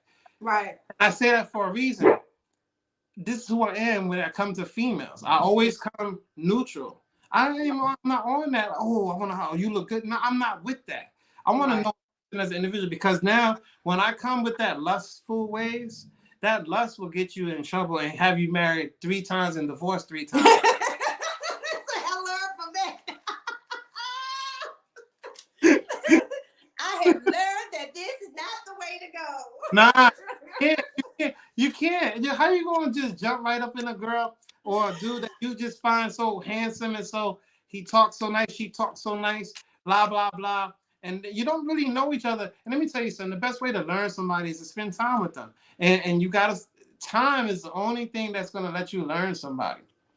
You know, That's facts. And one of the things is that just like with your snakes and everything else, with time they change. You know, that's why I'm saying time. People are not the same that they like, and I think it's like a 5 to 10 year period. Like, man, listen, you could be with your, what you call it, your twin flame, your soul. What is it called? Your soulmate. Your soulmate, and you can swear this is the one. And then and it'll go good for like the first year. You might have an argument after the first year and a half.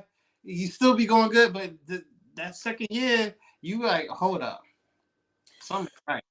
But I think that's when, you know, when they say only with God, because I think, and we always joke with I always joke with my husband about this. Like, you have to be willing to change. Like, for a marriage to last forever, you have to love all those different people that you're going to meet in your house, that you sleep with.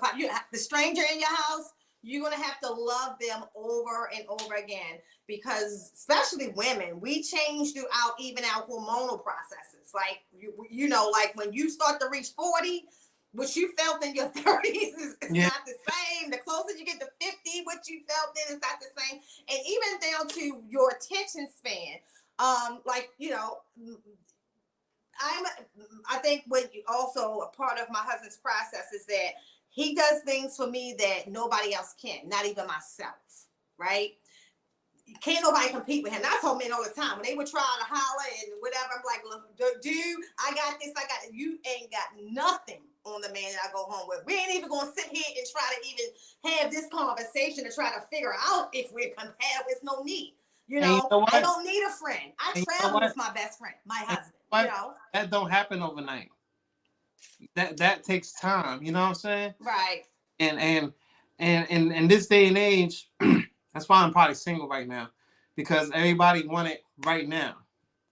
They want growth. It is.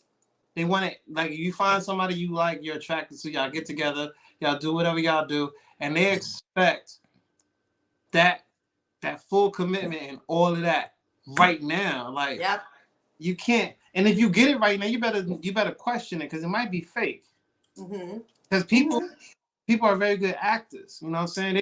They could tell you whatever they want to tell you, and they could make trust. People are good, and don't get somebody who got money, because then they could really fool you, buy you whatever you want, take you wherever you want to. But you know what? It depends on the individual too. See, that's the thing for me. Like, you're not going to impress me with money. You know, especially when you have women who was raised with good fathers. Like, that's not.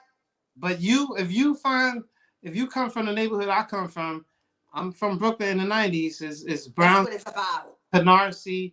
It's Canarsie, Brownsville, East Flatbush, and all of those areas, and a lot of these girls and dudes are looking for a come up. They're looking for a come up, and you find somebody that's into you, that got money, and they're really into you. You're gonna feel like you're gonna be happy. They're not even. The mentality is not, oh my God, he got money, I'm gonna use him for them. No, they just happy that they got somebody that is successful, got money or whatever. So now this person is going to treat that person with the money extra good, because he or she is well off and they're into me. Boom. And they have to depend on that. Yeah, and that's never going to last, because what happens when the money's gone? It never lasts. Like my kid's mom, and don't laugh at me, I was on stage rapping when I met her. I was in a rap group at this time. Low and Sincere was our name, and I was doing tours with a lot of different rappers, well-known rappers at that time, and we was performing, doing the opening act for the group. I ain't gonna mention, it was for Ja Rule. We was doing an opening act for Ja Rule, and we was going in. I see this. My kid's mom is Indian, and it was this chick in the front, just really going hard. You know what I'm saying? She was bad. And my man's was like trying to holler at her, but that same chick had a homegirl with her. So I was like, all right, I'll holler at the homegirl, you know? So after the show, we hollering at them backstage. The chick that my dude tried to holler at ended up becoming my wife. my baby mother. Then you probably should have went with the other. Yo, you ain't never lie. But I love my kids. I'm happy for my kids. But my point being is, she was only, and I'm gonna tell you this. I'm not even trying to like keep putting it out there. I'm real personal with you right now. That's crazy. I know. That was the plan. You set me up. You set me up. So you got me. I'm like this because you're so reserved. Like, even though, like I say, even in your videos, like, oh, we just know the snakes, you know, like even in our personal conversations, it's always about snakes. Hey, Esteban. Yeah, it's always about snakes. So speaking of, so you know the people's going to see snakes. Are you too far to get some? I'm never too far. They all around. Right. So can you get your top 3 females and share them with us in your top 4? I know that's hard. And that could be top based on what your next plans are, not necessarily the one that you like the most. All right. Thank you all for staying here with us. We're going to go ahead and let Sincere show some of his snakes off. Like I said, I know that he has some very cool snakes, even though he's not like out there all the time. So we get to see some of them. Esteban, I'm so glad to see you in the chat. I miss you. See, that ain't take long at all. I told you they all. Oh, it did. All right, so this is a female, but she's not ready to breed yet. She's very shy. I don't know why her dorsal spine is showing like that, because she's fat. She eats. You know how when a snake is malnourished, you can see their spine? Mm-hmm. Well, to me it shows, but I don't think it's showing like that. But she is, let me just let y'all get a real good look at her. Pastel? She is a yellow belly, pastel, cypress, 100% het clown. Oh, where keys, yellow belly, everything. Yeah. I really, she was on Morph Market and I took her off because I'm going to do something with her. But because of the cypress. So you said females, right? Yeah. All right, hold up. Females first. We want to see males too. So you can show us some males too. I got you. All right.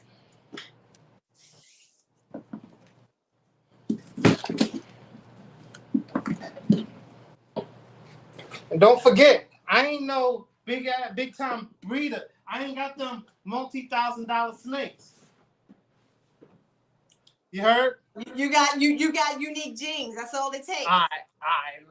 You haven't sold one for that yet. Let's say that. You haven't put one on the market yet for that. That is true. That don't mean you don't have it.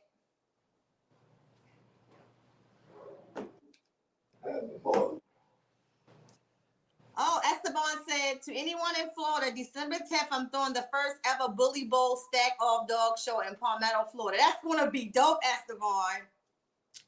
Bully Bowl stack off dog show? Yeah, he has some nice Frenchies, some really nice. Because you know I'm into dogs. I bred Brooklyn. I made Chapo. So this. Oh, okay. Yeah, Brooklyn had 14 pups. And I kept one, her male. So Brooklyn is the mom to Chapo. I didn't know that. Yeah, I bred. Yeah. but so it's kind of all right. So you know how we breed snakes. You know, inbreeding with dogs is kind of like taboo or whatever. So Brooklyn was in my backyard. Her brother was the next door neighbor's dog, an all white pit with blue eyes, red nose. Mm-hmm. Got loose and jumped up on top of Brooklyn. She got pregnant. So none of the dogs had any kind of defects or whatever. But as I went down and did some history, they saying that that makes the genetics stronger. So Brooklyn and Chapo is like a great representation of a bully breed. He got the bow legs. Mm-hmm. He's like I'm so, and he's smart. So he's different. But yeah, this is my favorite project. That is pretty. Yeah, this is my one of my favorite projects right now. I don't know. She might have some. Yeah, I believe she's gravid right now. This is my leopard pastel het clown. and she's only been paired up to my hurricane het clown. So we'll see what happens. But she's one of my favorites right now. Like, she's pretty. I love this snake. Just the way she is. Like, she's like amazing. But yeah. So this will hopefully, she's definitely grab it. This will hopefully make me some hurricane leopard clowns. Okay. Hopefully.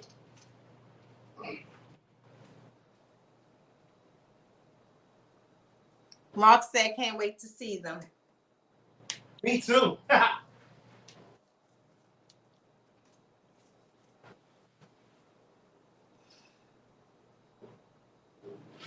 Looking at some snakes.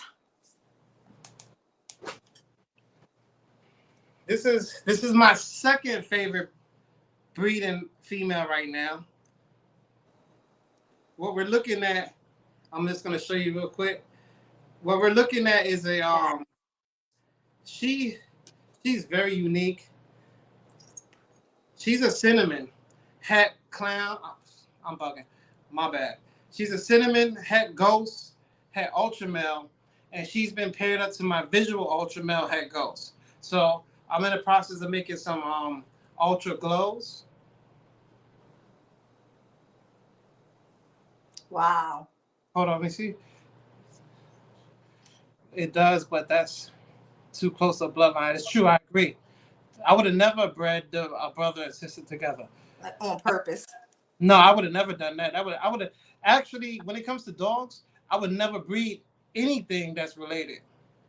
But that happened. And she had 14 healthy pups, and I kept her son.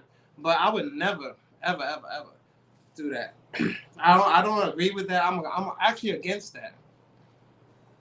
Because then you get them stories of dogs turning on the owners and killing, you know what I'm saying? Like the rage, yeah. Yeah, like you get all of that. I ain't got time for that. And I was very worried about that with my dog, with Chopper, because I was worried about birth defects. I was worried about everything. So far, he's been good, but I would never advise anybody to do that. Let me clear that up. Yes, she got pregnant from her brother, but it was not planned, and right. I would never plan that. And I don't advise anybody to do that. But I've had people literally, like, you know, these tri-colored dogs, like it almost like it's a tri-color pit bull. It almost looks like a Rottweiler. They're in. Oh yeah, like the spotted ones I've seen. Yeah, like, they call it line breeding like in snakes, but it's in breeding, and I ain't for it. So yeah, I'm trying to make ultra glows with this one. Okay. All right. You want to see some males or you want to see some more females? Yes, let's see some males. All right.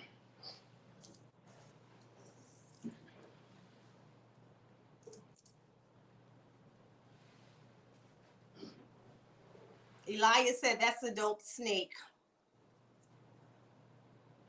See, I love pastel and snakes. I like the color. I don't care what nobody say.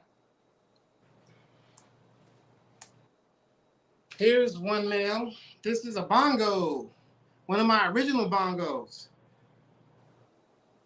This is a pastel bongo. Now, and that one you got from where? RVA Exotics. Okay, RVA. All right. And that was in New York? No, here, Richmond. In Virginia? Okay. Yeah. So this is a pastel bongo. I have a little thing with, because some of these alien heads be looking like butterflies. Like, I don't know how to. Yeah, I can see it. And that's how I could like explain to somebody that's not into snakes a bongo. Okay. All right, let me show you some more males. I'm gonna show you Street's daughter. Y'all gotta see his daughter. Yes, let's see it.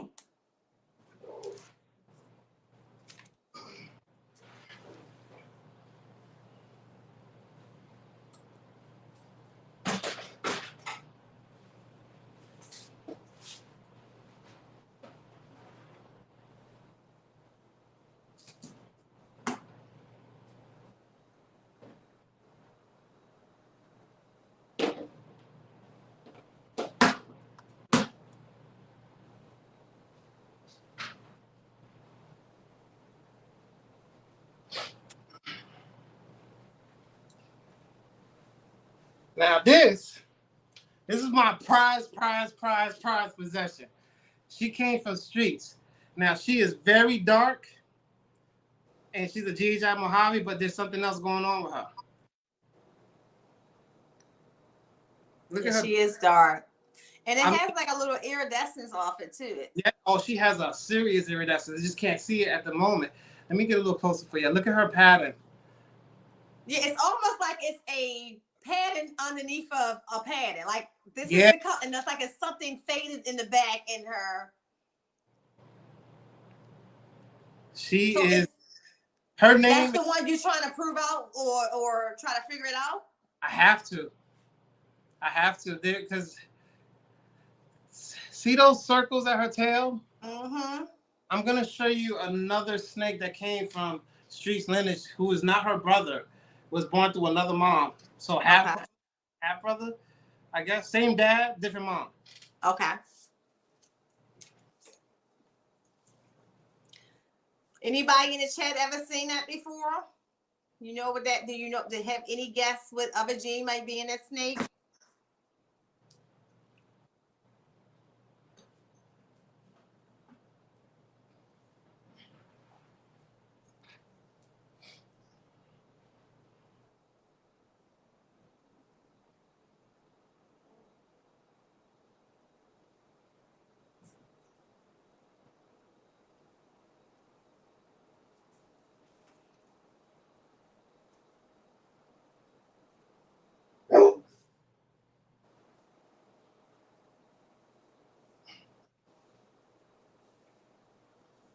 So I said the wrong thing. They I said same dad, different mom, but that's not what it was. They got the same dad, same mom, but different clutches. Okay. This is. Everybody says this is a cinnamon, and I don't argue it because I have seen a lot of cinnamons. His name is. So. But I have cinnamons. I have a lot of cinnamons. Look at the belly. I was getting ready to say that looks like the white version belly of the dark version belly. So you see this? Mm-hmm. And look how the pattern, the alien heads start to touch the belly and going all the way down. His name is Oreo. But I don't know. And then his alien heads are all floating. When you have full circles, I'm trying to learn this camera. I can see it real good though. Like, look at these circles. They're full circle alien heads. And then you got a pattern along the belly. Well, anyways. And then his head. He look at my head. Look at my head. Justice said he likes that one. Yeah, he's unique. So if you know the lace gene does this popcorning on the belly. There's a lot of other genes like that. There's a lot of genes that do this. I got more. I can show you more from. I'm showing you my Thinker project. These are snakes from my Thinker project. Okay. And I'm having a hard time trying to decipher if it is a new gene or not, or I'm just tripping and it's just something that's already out there. But I'll show you the mom. Let me show you the mom. Everybody say she's normal.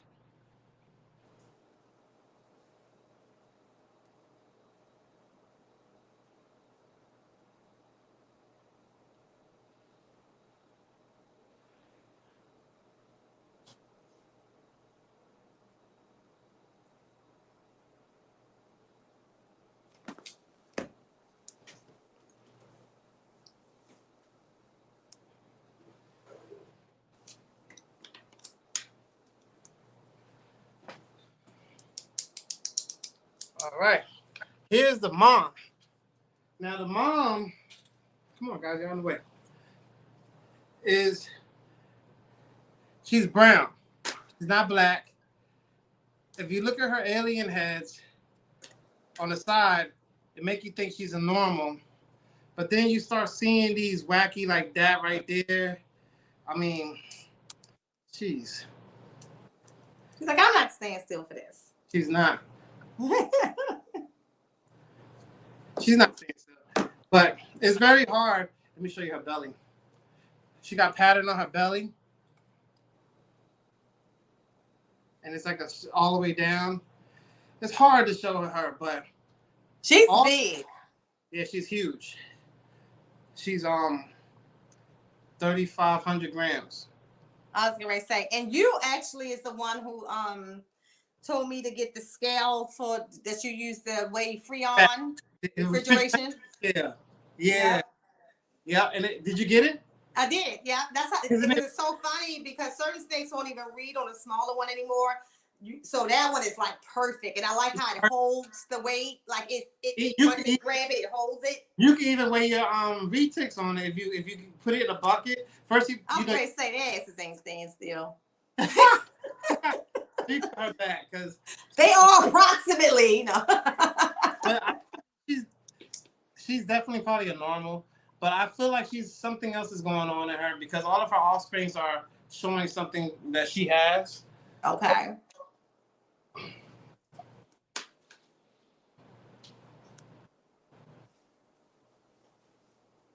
Eli, is you doing that in Tennessee?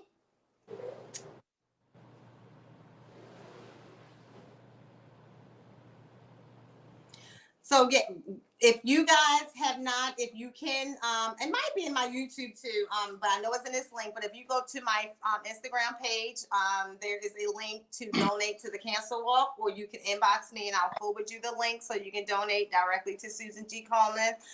That's a 3-day, 60-mile walk that I'll be doing November 18th through the 20th. I do it. This will be my fifth one, so it's pretty cool. So yeah, so out of the ones you showed today, or let's say, what is your most anticipated clutch over the next year? Would it be trying to prove out that gene? I don't know if that's going to happen this year. Okay. Because I'm pairing her up to my Mandarin right now. So that's not going to prove out anything. Because it's just going to, I'm adding on more to it. Remember I told you earlier in the interview, I said, you know how like Jessica Boca and them be doing, they'll have a gene, they'll keep it on the low, and they'll just prove it out through different genes and how in that gene. So because she looks so much like a normal, I paired her up to, so I got an Inchy version to her, I got a GHI Mojave version to her, I got a Oreo who you just saw, I got a Mojave version to her. I sold two off of Morph Market. Well, I sold more than two off of Morph Market because the first clutch was like GHI Mojave. So put it like this: I got many different genetics paired to her, and all of the offsprings share a resemblance to the mom, which is normal. Okay. If she is a gene, she's either dominant or co-dominant. Because you can see them in all of them. It's probably something real subtle, nothing that serious. But hey, if I could say I'm the one that discovered a gene, I'll take that. You know? And if I didn't discover a gene, guess what? It's still all fun in the hobby. Right. You know what I'm saying? Right. And I think that's the important part. You just gotta enjoy what you're doing, period. Yeah. It's fun to me. Like I love to see the outcome of it, and then when I see that when they come out the egg, I'm like, yo, what the hell? What is this? You know what I'm saying? When you expect one thing and you see something totally different, it's like, what the hell? Yeah, well, and especially, and I think that's something that never gets old to anybody. So yeah, exactly. That's the thing. And then just like you said, just creating beautiful snakes that you actually like to see and want to work with. I think that's the end of the day. That's what makes it even more rewarding. Yep. So I do have a couple questions before we go. Got you. The first one is going to be, what would you say is the greatest life lesson that you've learned to date? That I learned what? The greatest life lesson that you have learned to date. To date. The greatest life lesson I learned today was to be patient. Be patient. Um, being patient, it would stop anxiety. It would stop expectations. It would stop imaginations because we can create something in our mind, imagine That's something. right. That's true. You know what I'm saying? And then when we create it in our mind and expect it, and it don't happen, we'd be disappointed. You know. So if you just let time play its time the right way, and you just trust time, i.e., trust God, or etc. Like, however it, if you're religious, trust God. If you Mm-hmm. not, trust time, trust the process. It's the street term. Right. That's what I run with. Trust the process. Trust the process. Like, if you got hurt, let time heal that hurt. It ain't gonna go away tomorrow. Time is gonna fix that. If you want to be an architect, you ain't gonna be an architect tomorrow. You got to go through the process. So trust the Right. process. So I learned through everything that I've been through. I used to want it right now. Boom, give me this right now. Boom, I want to give it to me right now. When I ran the streets, it came right now because I made Mm-hmm. it right now. Because that's just how I go in the street. Right. And guess what else come right now? Jail and repercussions, death, people getting And robbed. some of them things you never can recover from. That's the I mean, thing that what? people, yeah, that I try to, tell the younger I, generation. Like, you can't say, I wish I didn't, because and now at 45, you can't progress in life because of something that you did when you were 17 and 18. I'll tell you a quick short story. I got fired from a job, and I had a baby, my daughter. Didn't have my second child, and I was married.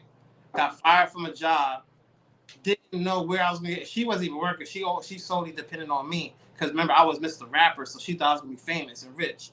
So I Mm-hmm. and this is in New York. I had to provide. Like, damn, what the hell am I gonna get this next dollar from? We need food. We need baby formula, etc., etc. So I knew through the rap.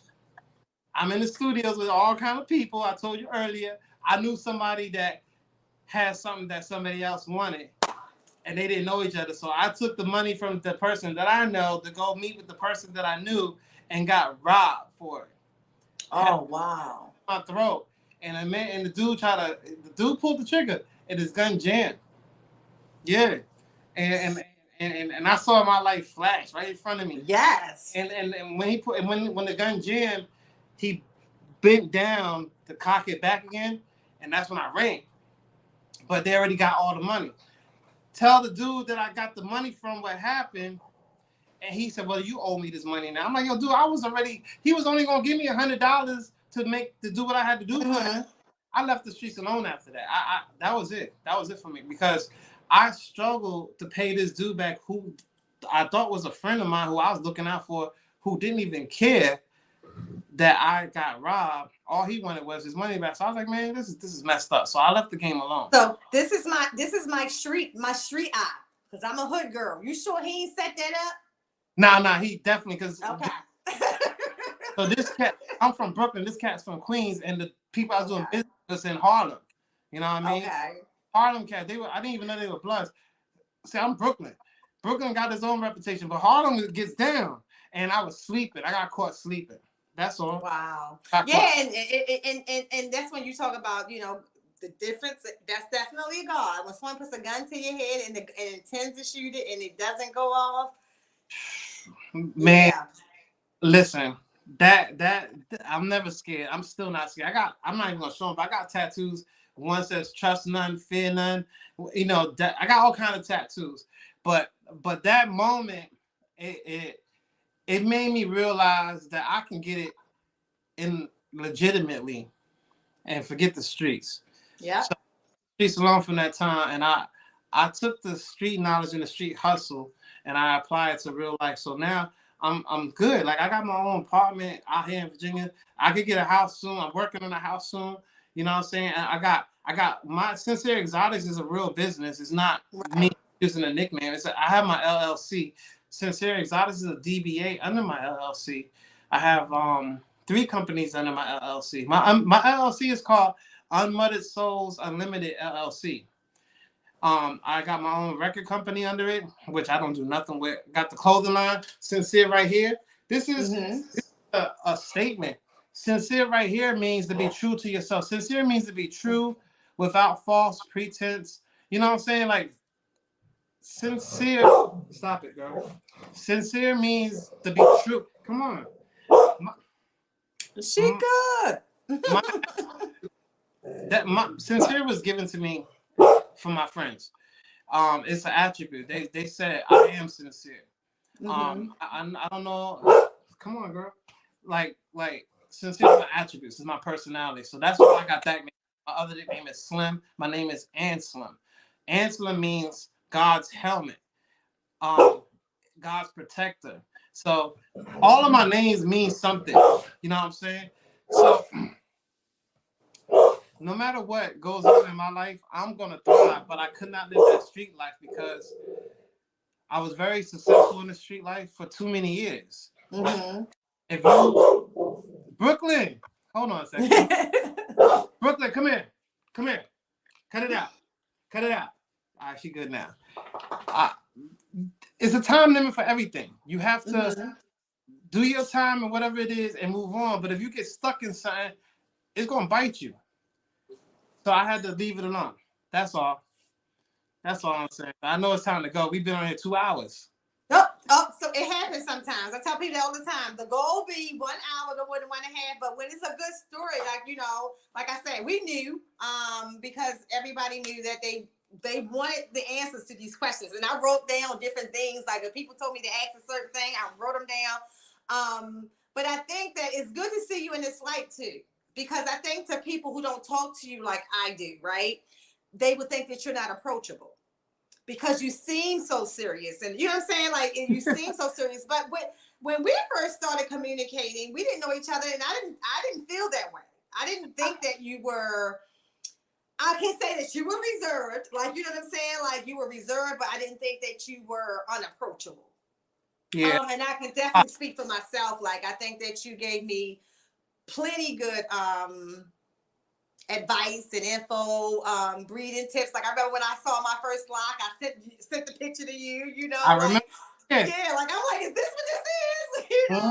Now, let me tell you what's funny. With the retics, though, you see it before, like, literally, like, it's so, I hate to say it, so big that, I have one right now who's in breeding mode, and because I don't want the babies. You're breeding your So the other day, you know, the golden child and the Motley Machino, they was raised together, so they always go inside of each other's enclosures.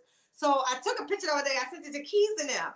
He goes in, don't come out. I come back in the room, they locked.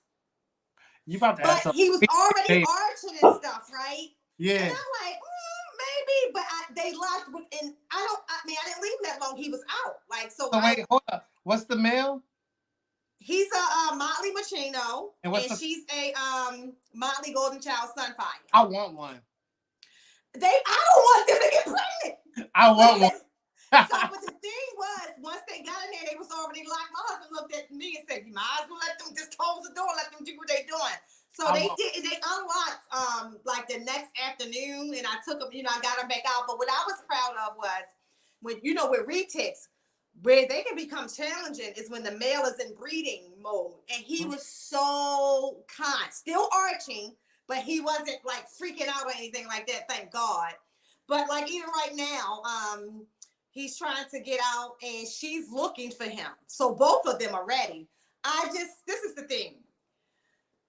And you know this. There are a retic can have about, let's say let's say if there's a minimum of 35 eggs, right? Healthy eggs. I don't know 35 people. As beautiful as that would be a beautiful state. Don't get me wrong. You'd be surprised. I don't know 35 people who not only like selling to you, yes, because I know how you are about it. Let me tell you something. You know how the ball python community is? There's a community for the retics. Trust me, you'll be surprised. Do you go to I know you go to reptile shows, right? Yeah, I go. Yeah. Reptile shows, I see Burmese and retics all the time. that's where you're gonna be able to sell them off. But this is my thing. It's not that. I know I could sell them. It's who I'm selling them to. And I can see you know me what? being Oh, boom. That's why I'm not on that level to just go anywhere. Like even when somebody reach out to me in Morph Market, I conversate with them like, how much knowledge you got? Like, I mean, I have had. I'm not gonna say that I did not sell a snake to somebody I don't know. I have, but I prefer to sell a snake to somebody that know what they're doing. yeah. You know, and yeah. But sign me up. I want to be first. I'm so serious. Yeah, so my husband was like, look, and I mean, when I tell you, and even when he came out, his little thing was still, I was like, oh, Lord Jesus, it moves like that, ew. Yeah, it's not little like you know what I mean? Like, it's not like I don't even want to envision the ill. But so that was like a new experience for me with the retakes, a good one, you know what I mean? Yeah. I knew how to prepare for it. I knew what to look out for and stuff like that. But like even now, it's like they're looking for each other, and I feel bad. My only thing is that, like I said, I wouldn't mind. You know, initially when I got the golden child, I wanted to breed, but then it was just like once you have this thing and you see how they are and the energy you have to put into them. You know, everybody is not going to do that, and I just want my snakes to have like one of the things that I love is that Jim Jolly, the breeder, who I got most of my retakes from. All of them come from him pretty much, except for I think 2. One comes from Kevin, and one comes from Matthew Oakley. But when he says, and when he looks at me, Matthew Oakley? Yeah, you that's remember that? Dude. The Purple Sapphire is from Matt. I got it last May. Well, that's not my dude personally, but that's my dude because that dude got so much. Oh, Matt is one that I wish he was out there. He's laid back, but Matt is smart as I don't know what when it comes to the breeding of the retakes, the ball pythons. He's one of the few people who can look at any ball python and tell you exactly what that gene is. In a split second.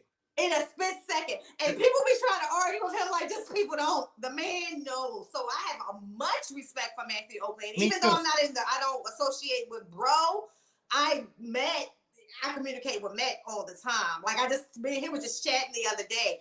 I respect him, not just on the snakes, the goats. Yeah.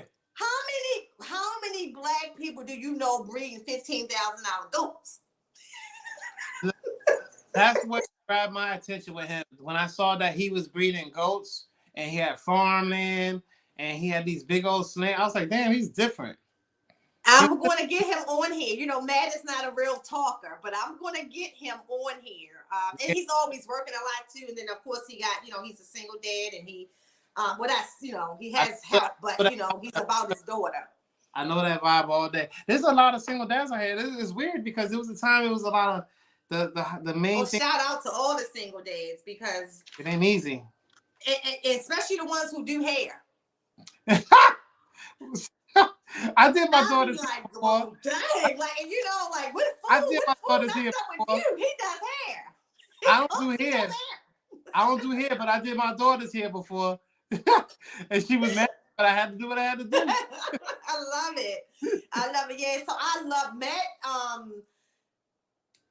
I'm working on it. Matt has to come on here. He was one of the first people I wanted on here, actually, though, because he is smart as crap with the ball python stuff. But he's cool being in the cut. But Matt has created several worlds first. He started this way back, Yes, he has. Respect to Matthew Oakley. But yeah, my Purple Sunfire, because I had to get a retake from him. When he had that clutch, I was like, I have to get an Oakley. That's what I call her. She's my Oakley.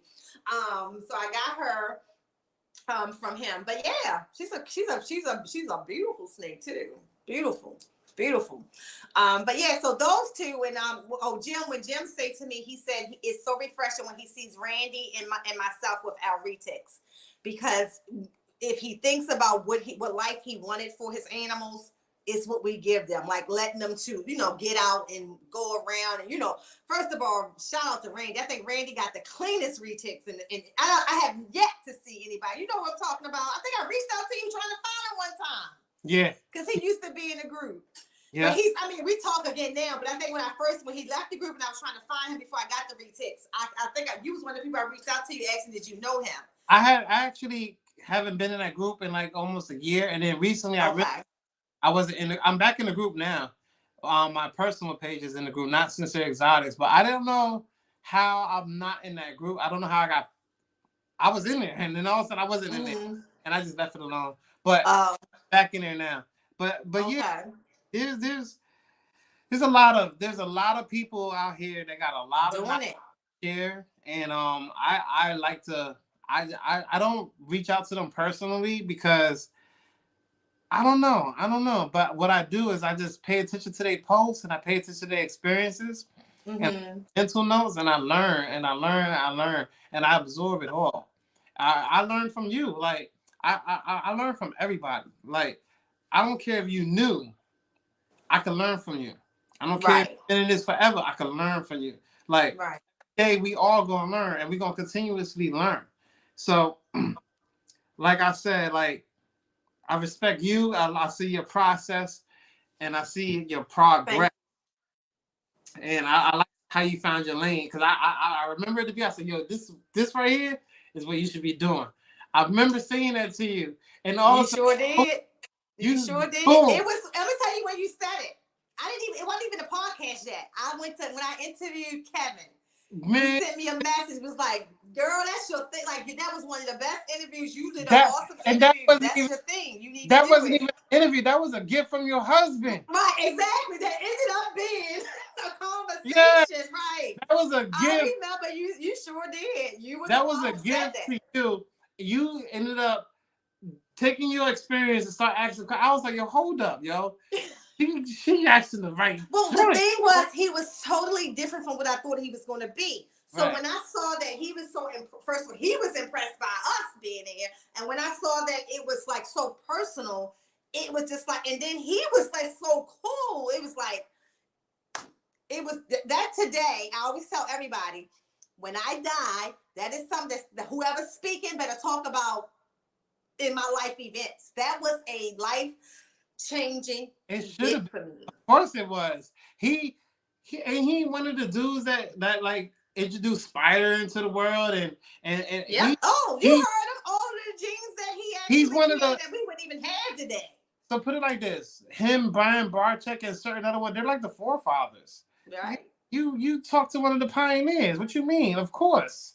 It was like a dream, and I could not believe that he was so. Like I told him, it was like meeting Michael Jackson to me. You know, exactly. You know, and Michael Jackson being so cool. He be playing the guitar. Your man's is sick, yo. I love that dude. His name on Instagram is Evil Morph God. Right. Like, because people always call him evil, and that was another thing. I expected him to be arrogant. It was the coolest thing ever, and from that point on, we created this bond that is insane. Like literally, if I always tell my husband, whenever I can pick up the phone and I text Kevin, and I'm like, who would have thought? Like, because it's my husband, right? Who put this into my life, that I would have the ability to text Kevin and like have a chat.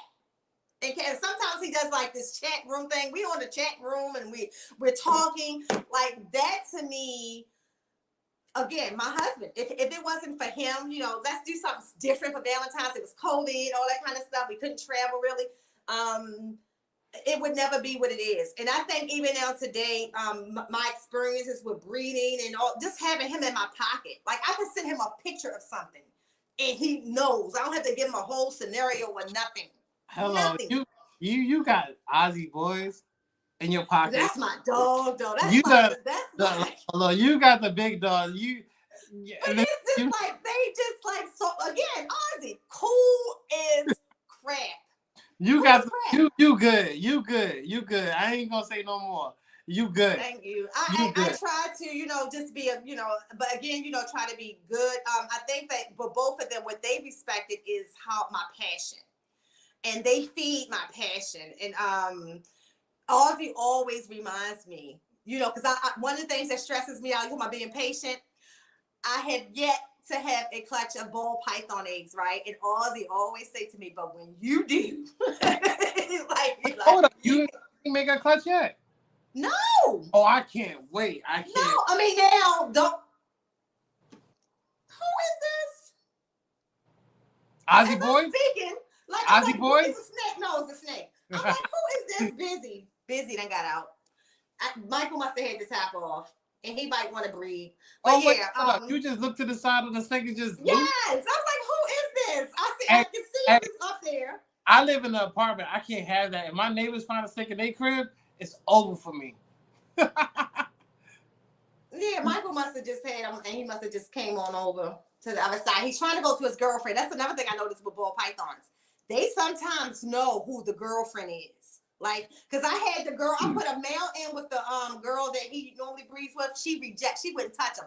Put him in there, locked. Let me tell you, I'm gonna add on to that. I know we gotta go. Yeah. I'm gonna add on. Not only girlfriend, but I had a clutch of hatchlings, right? I had them in my hatchling rack. And for some reason, 3 of them got loose. I have a video about it, and I showed it in the video. I don't know where they were, and I lost my damn mind. I'm running through my whole crib trying to find these snakes. When I looked, they were in the same cubby hole of the mom, but not in the tub, but in the back. They somehow found their way back to their mom and was curled up with their mommy. Isn't that crazy? Wow. How That's what I'm saying. Snakes are way smarter than we think they are. Very. Well, yeah. Well, I really appreciate the fact that you even picked me for an interview. Well, no, remember, it's not that I picked you. You were supposed to be one of the first 10. Well, maybe the first 5. You were just so busy at the time. So you were supposed to be one of the first 5. But I'm glad that we finally made it happen. I'm glad this is an awesome interview, like I knew it was. It was going to be. That's why I'm not like I should be exhausted, right? I've been up since 6 this morning in class. I've been up 4. I got you. See, but the energy, like I was so excited. Like, hurry, we get out of here. I gotta do this interview. I was so excited. So I'm glad that we did. I'm glad that the people got to, learn a little bit more about you and what you do. And again, like there's so many of you guys who do amazing things. So many people in the background. You're another one who always been a supporter of me. I can reach out, ask any question. You have the answer. Quick respond. Like, that's just, again, just genuine, sincere, love for the people in the game, because we didn't know each other we built this relationship. We didn't know each other when we first started talking, and you've always been a support to me. So yes, so I have 3 incubators and no eggs yet, but I'll be prepared whenever I do. But I will say this year, at least 4 girls should go. And then next year is when it's going to be my big year. That's when all of my other girls are going to be grown. Last time I had a conversation with you, you weren't going to breed. So not at all. That was like, no, yeah. Right. So I'm like, yo, salute to you. Big ups, yo. And I'm going to tell you why. And I'm going to just say that so people will understand why. I didn't want to lose what I feel for the animals. Because I felt like if you breed them, I can't love them like I do. But I can tell you right now, I definitely don't want, that's what I was trying to tell you. I definitely don't want a collection bigger, so big that I can't love all my animals. You're going to love them more. You're going to love them more. Especially when you created it. You're going to be like, it's almost going to be like your own child. Yeah. If you in it for those reasons. There's people that's in it to breed just to sell. Or, I want to make more and more and more so I can make more. So that's one thing Ozzy always says. And even as him being who he is today, he loves his animals. If y'all ever have the opportunity to go to his house, that's what makes loves the animals. That's what makes a difference from one and the other. There are people that only want to breed just to make money. They're chasing $1. I don't chase $1. If I chase $1, it's going to be through my craft, not my snake breeding craft, but through my trade. I'm not chasing $1 in this ball python game. I'm actually doing this because I really want to see what I can make and see how it looks. If I got a little bit of extra, you want to get it, you can get it. You know what I'm saying? Right. Yeah, we good though. I don't want to take up no more of your time. No, you're fine. I'm just sitting here just looking at Michael right now. But I appreciate you guys. I appreciate everybody in the chat. I am going to actually go get some rest and do this thing again tomorrow. But continue to do your thing, and we'll talk. But thank you so much. And definitely, you will know when I have girls. I have girls even up to 25 millimeters right now. So wait a minute, you got a sonogram? I've been got it. Man. Yeah, I got the sonogram last October. You big dogs, man. You No, on a whole no, nother look, level. no, I keep telling you, I'm not like, yo, I ain't palpating and all that. I need to see what's going on inside so I can understand my process. I can't even afford no song girl right now. And if I did, I don't even know how to use it. Yeah. Well, that was another thing I didn't, but I've had people in the game. Shout out to Rashad from 212 Exotics. He's the one. Now I think I'm a master. You can't tell me nothing now. But That's it's all about the 212. settings. That's 212. That's gotta be New York. No, I don't know if that's where he's from originally, but I don't think he's in New York. But 212. Rashad, 212 Exotics. I don't think he's in New York. But 212. He's in Georgia. Oh, but 212, that's New York area Yeah, code. he's in Georgia. So maybe he's from New York. Yeah, who knows? Yeah. I know about 212 exotic stuff. All right. Well, all right. Well, thank you all. Thank you. Nothing but respect for you. Thank you. Salute to you and your husband. Your big salute to your husband. Salute to your son. I know you got other kids. I don't know them, but I respect your son and I respect you. I respect your husband. Salute. All right. Thank you. See y'all later. Peace. All right. Bye. Bye, everybody. Thank you.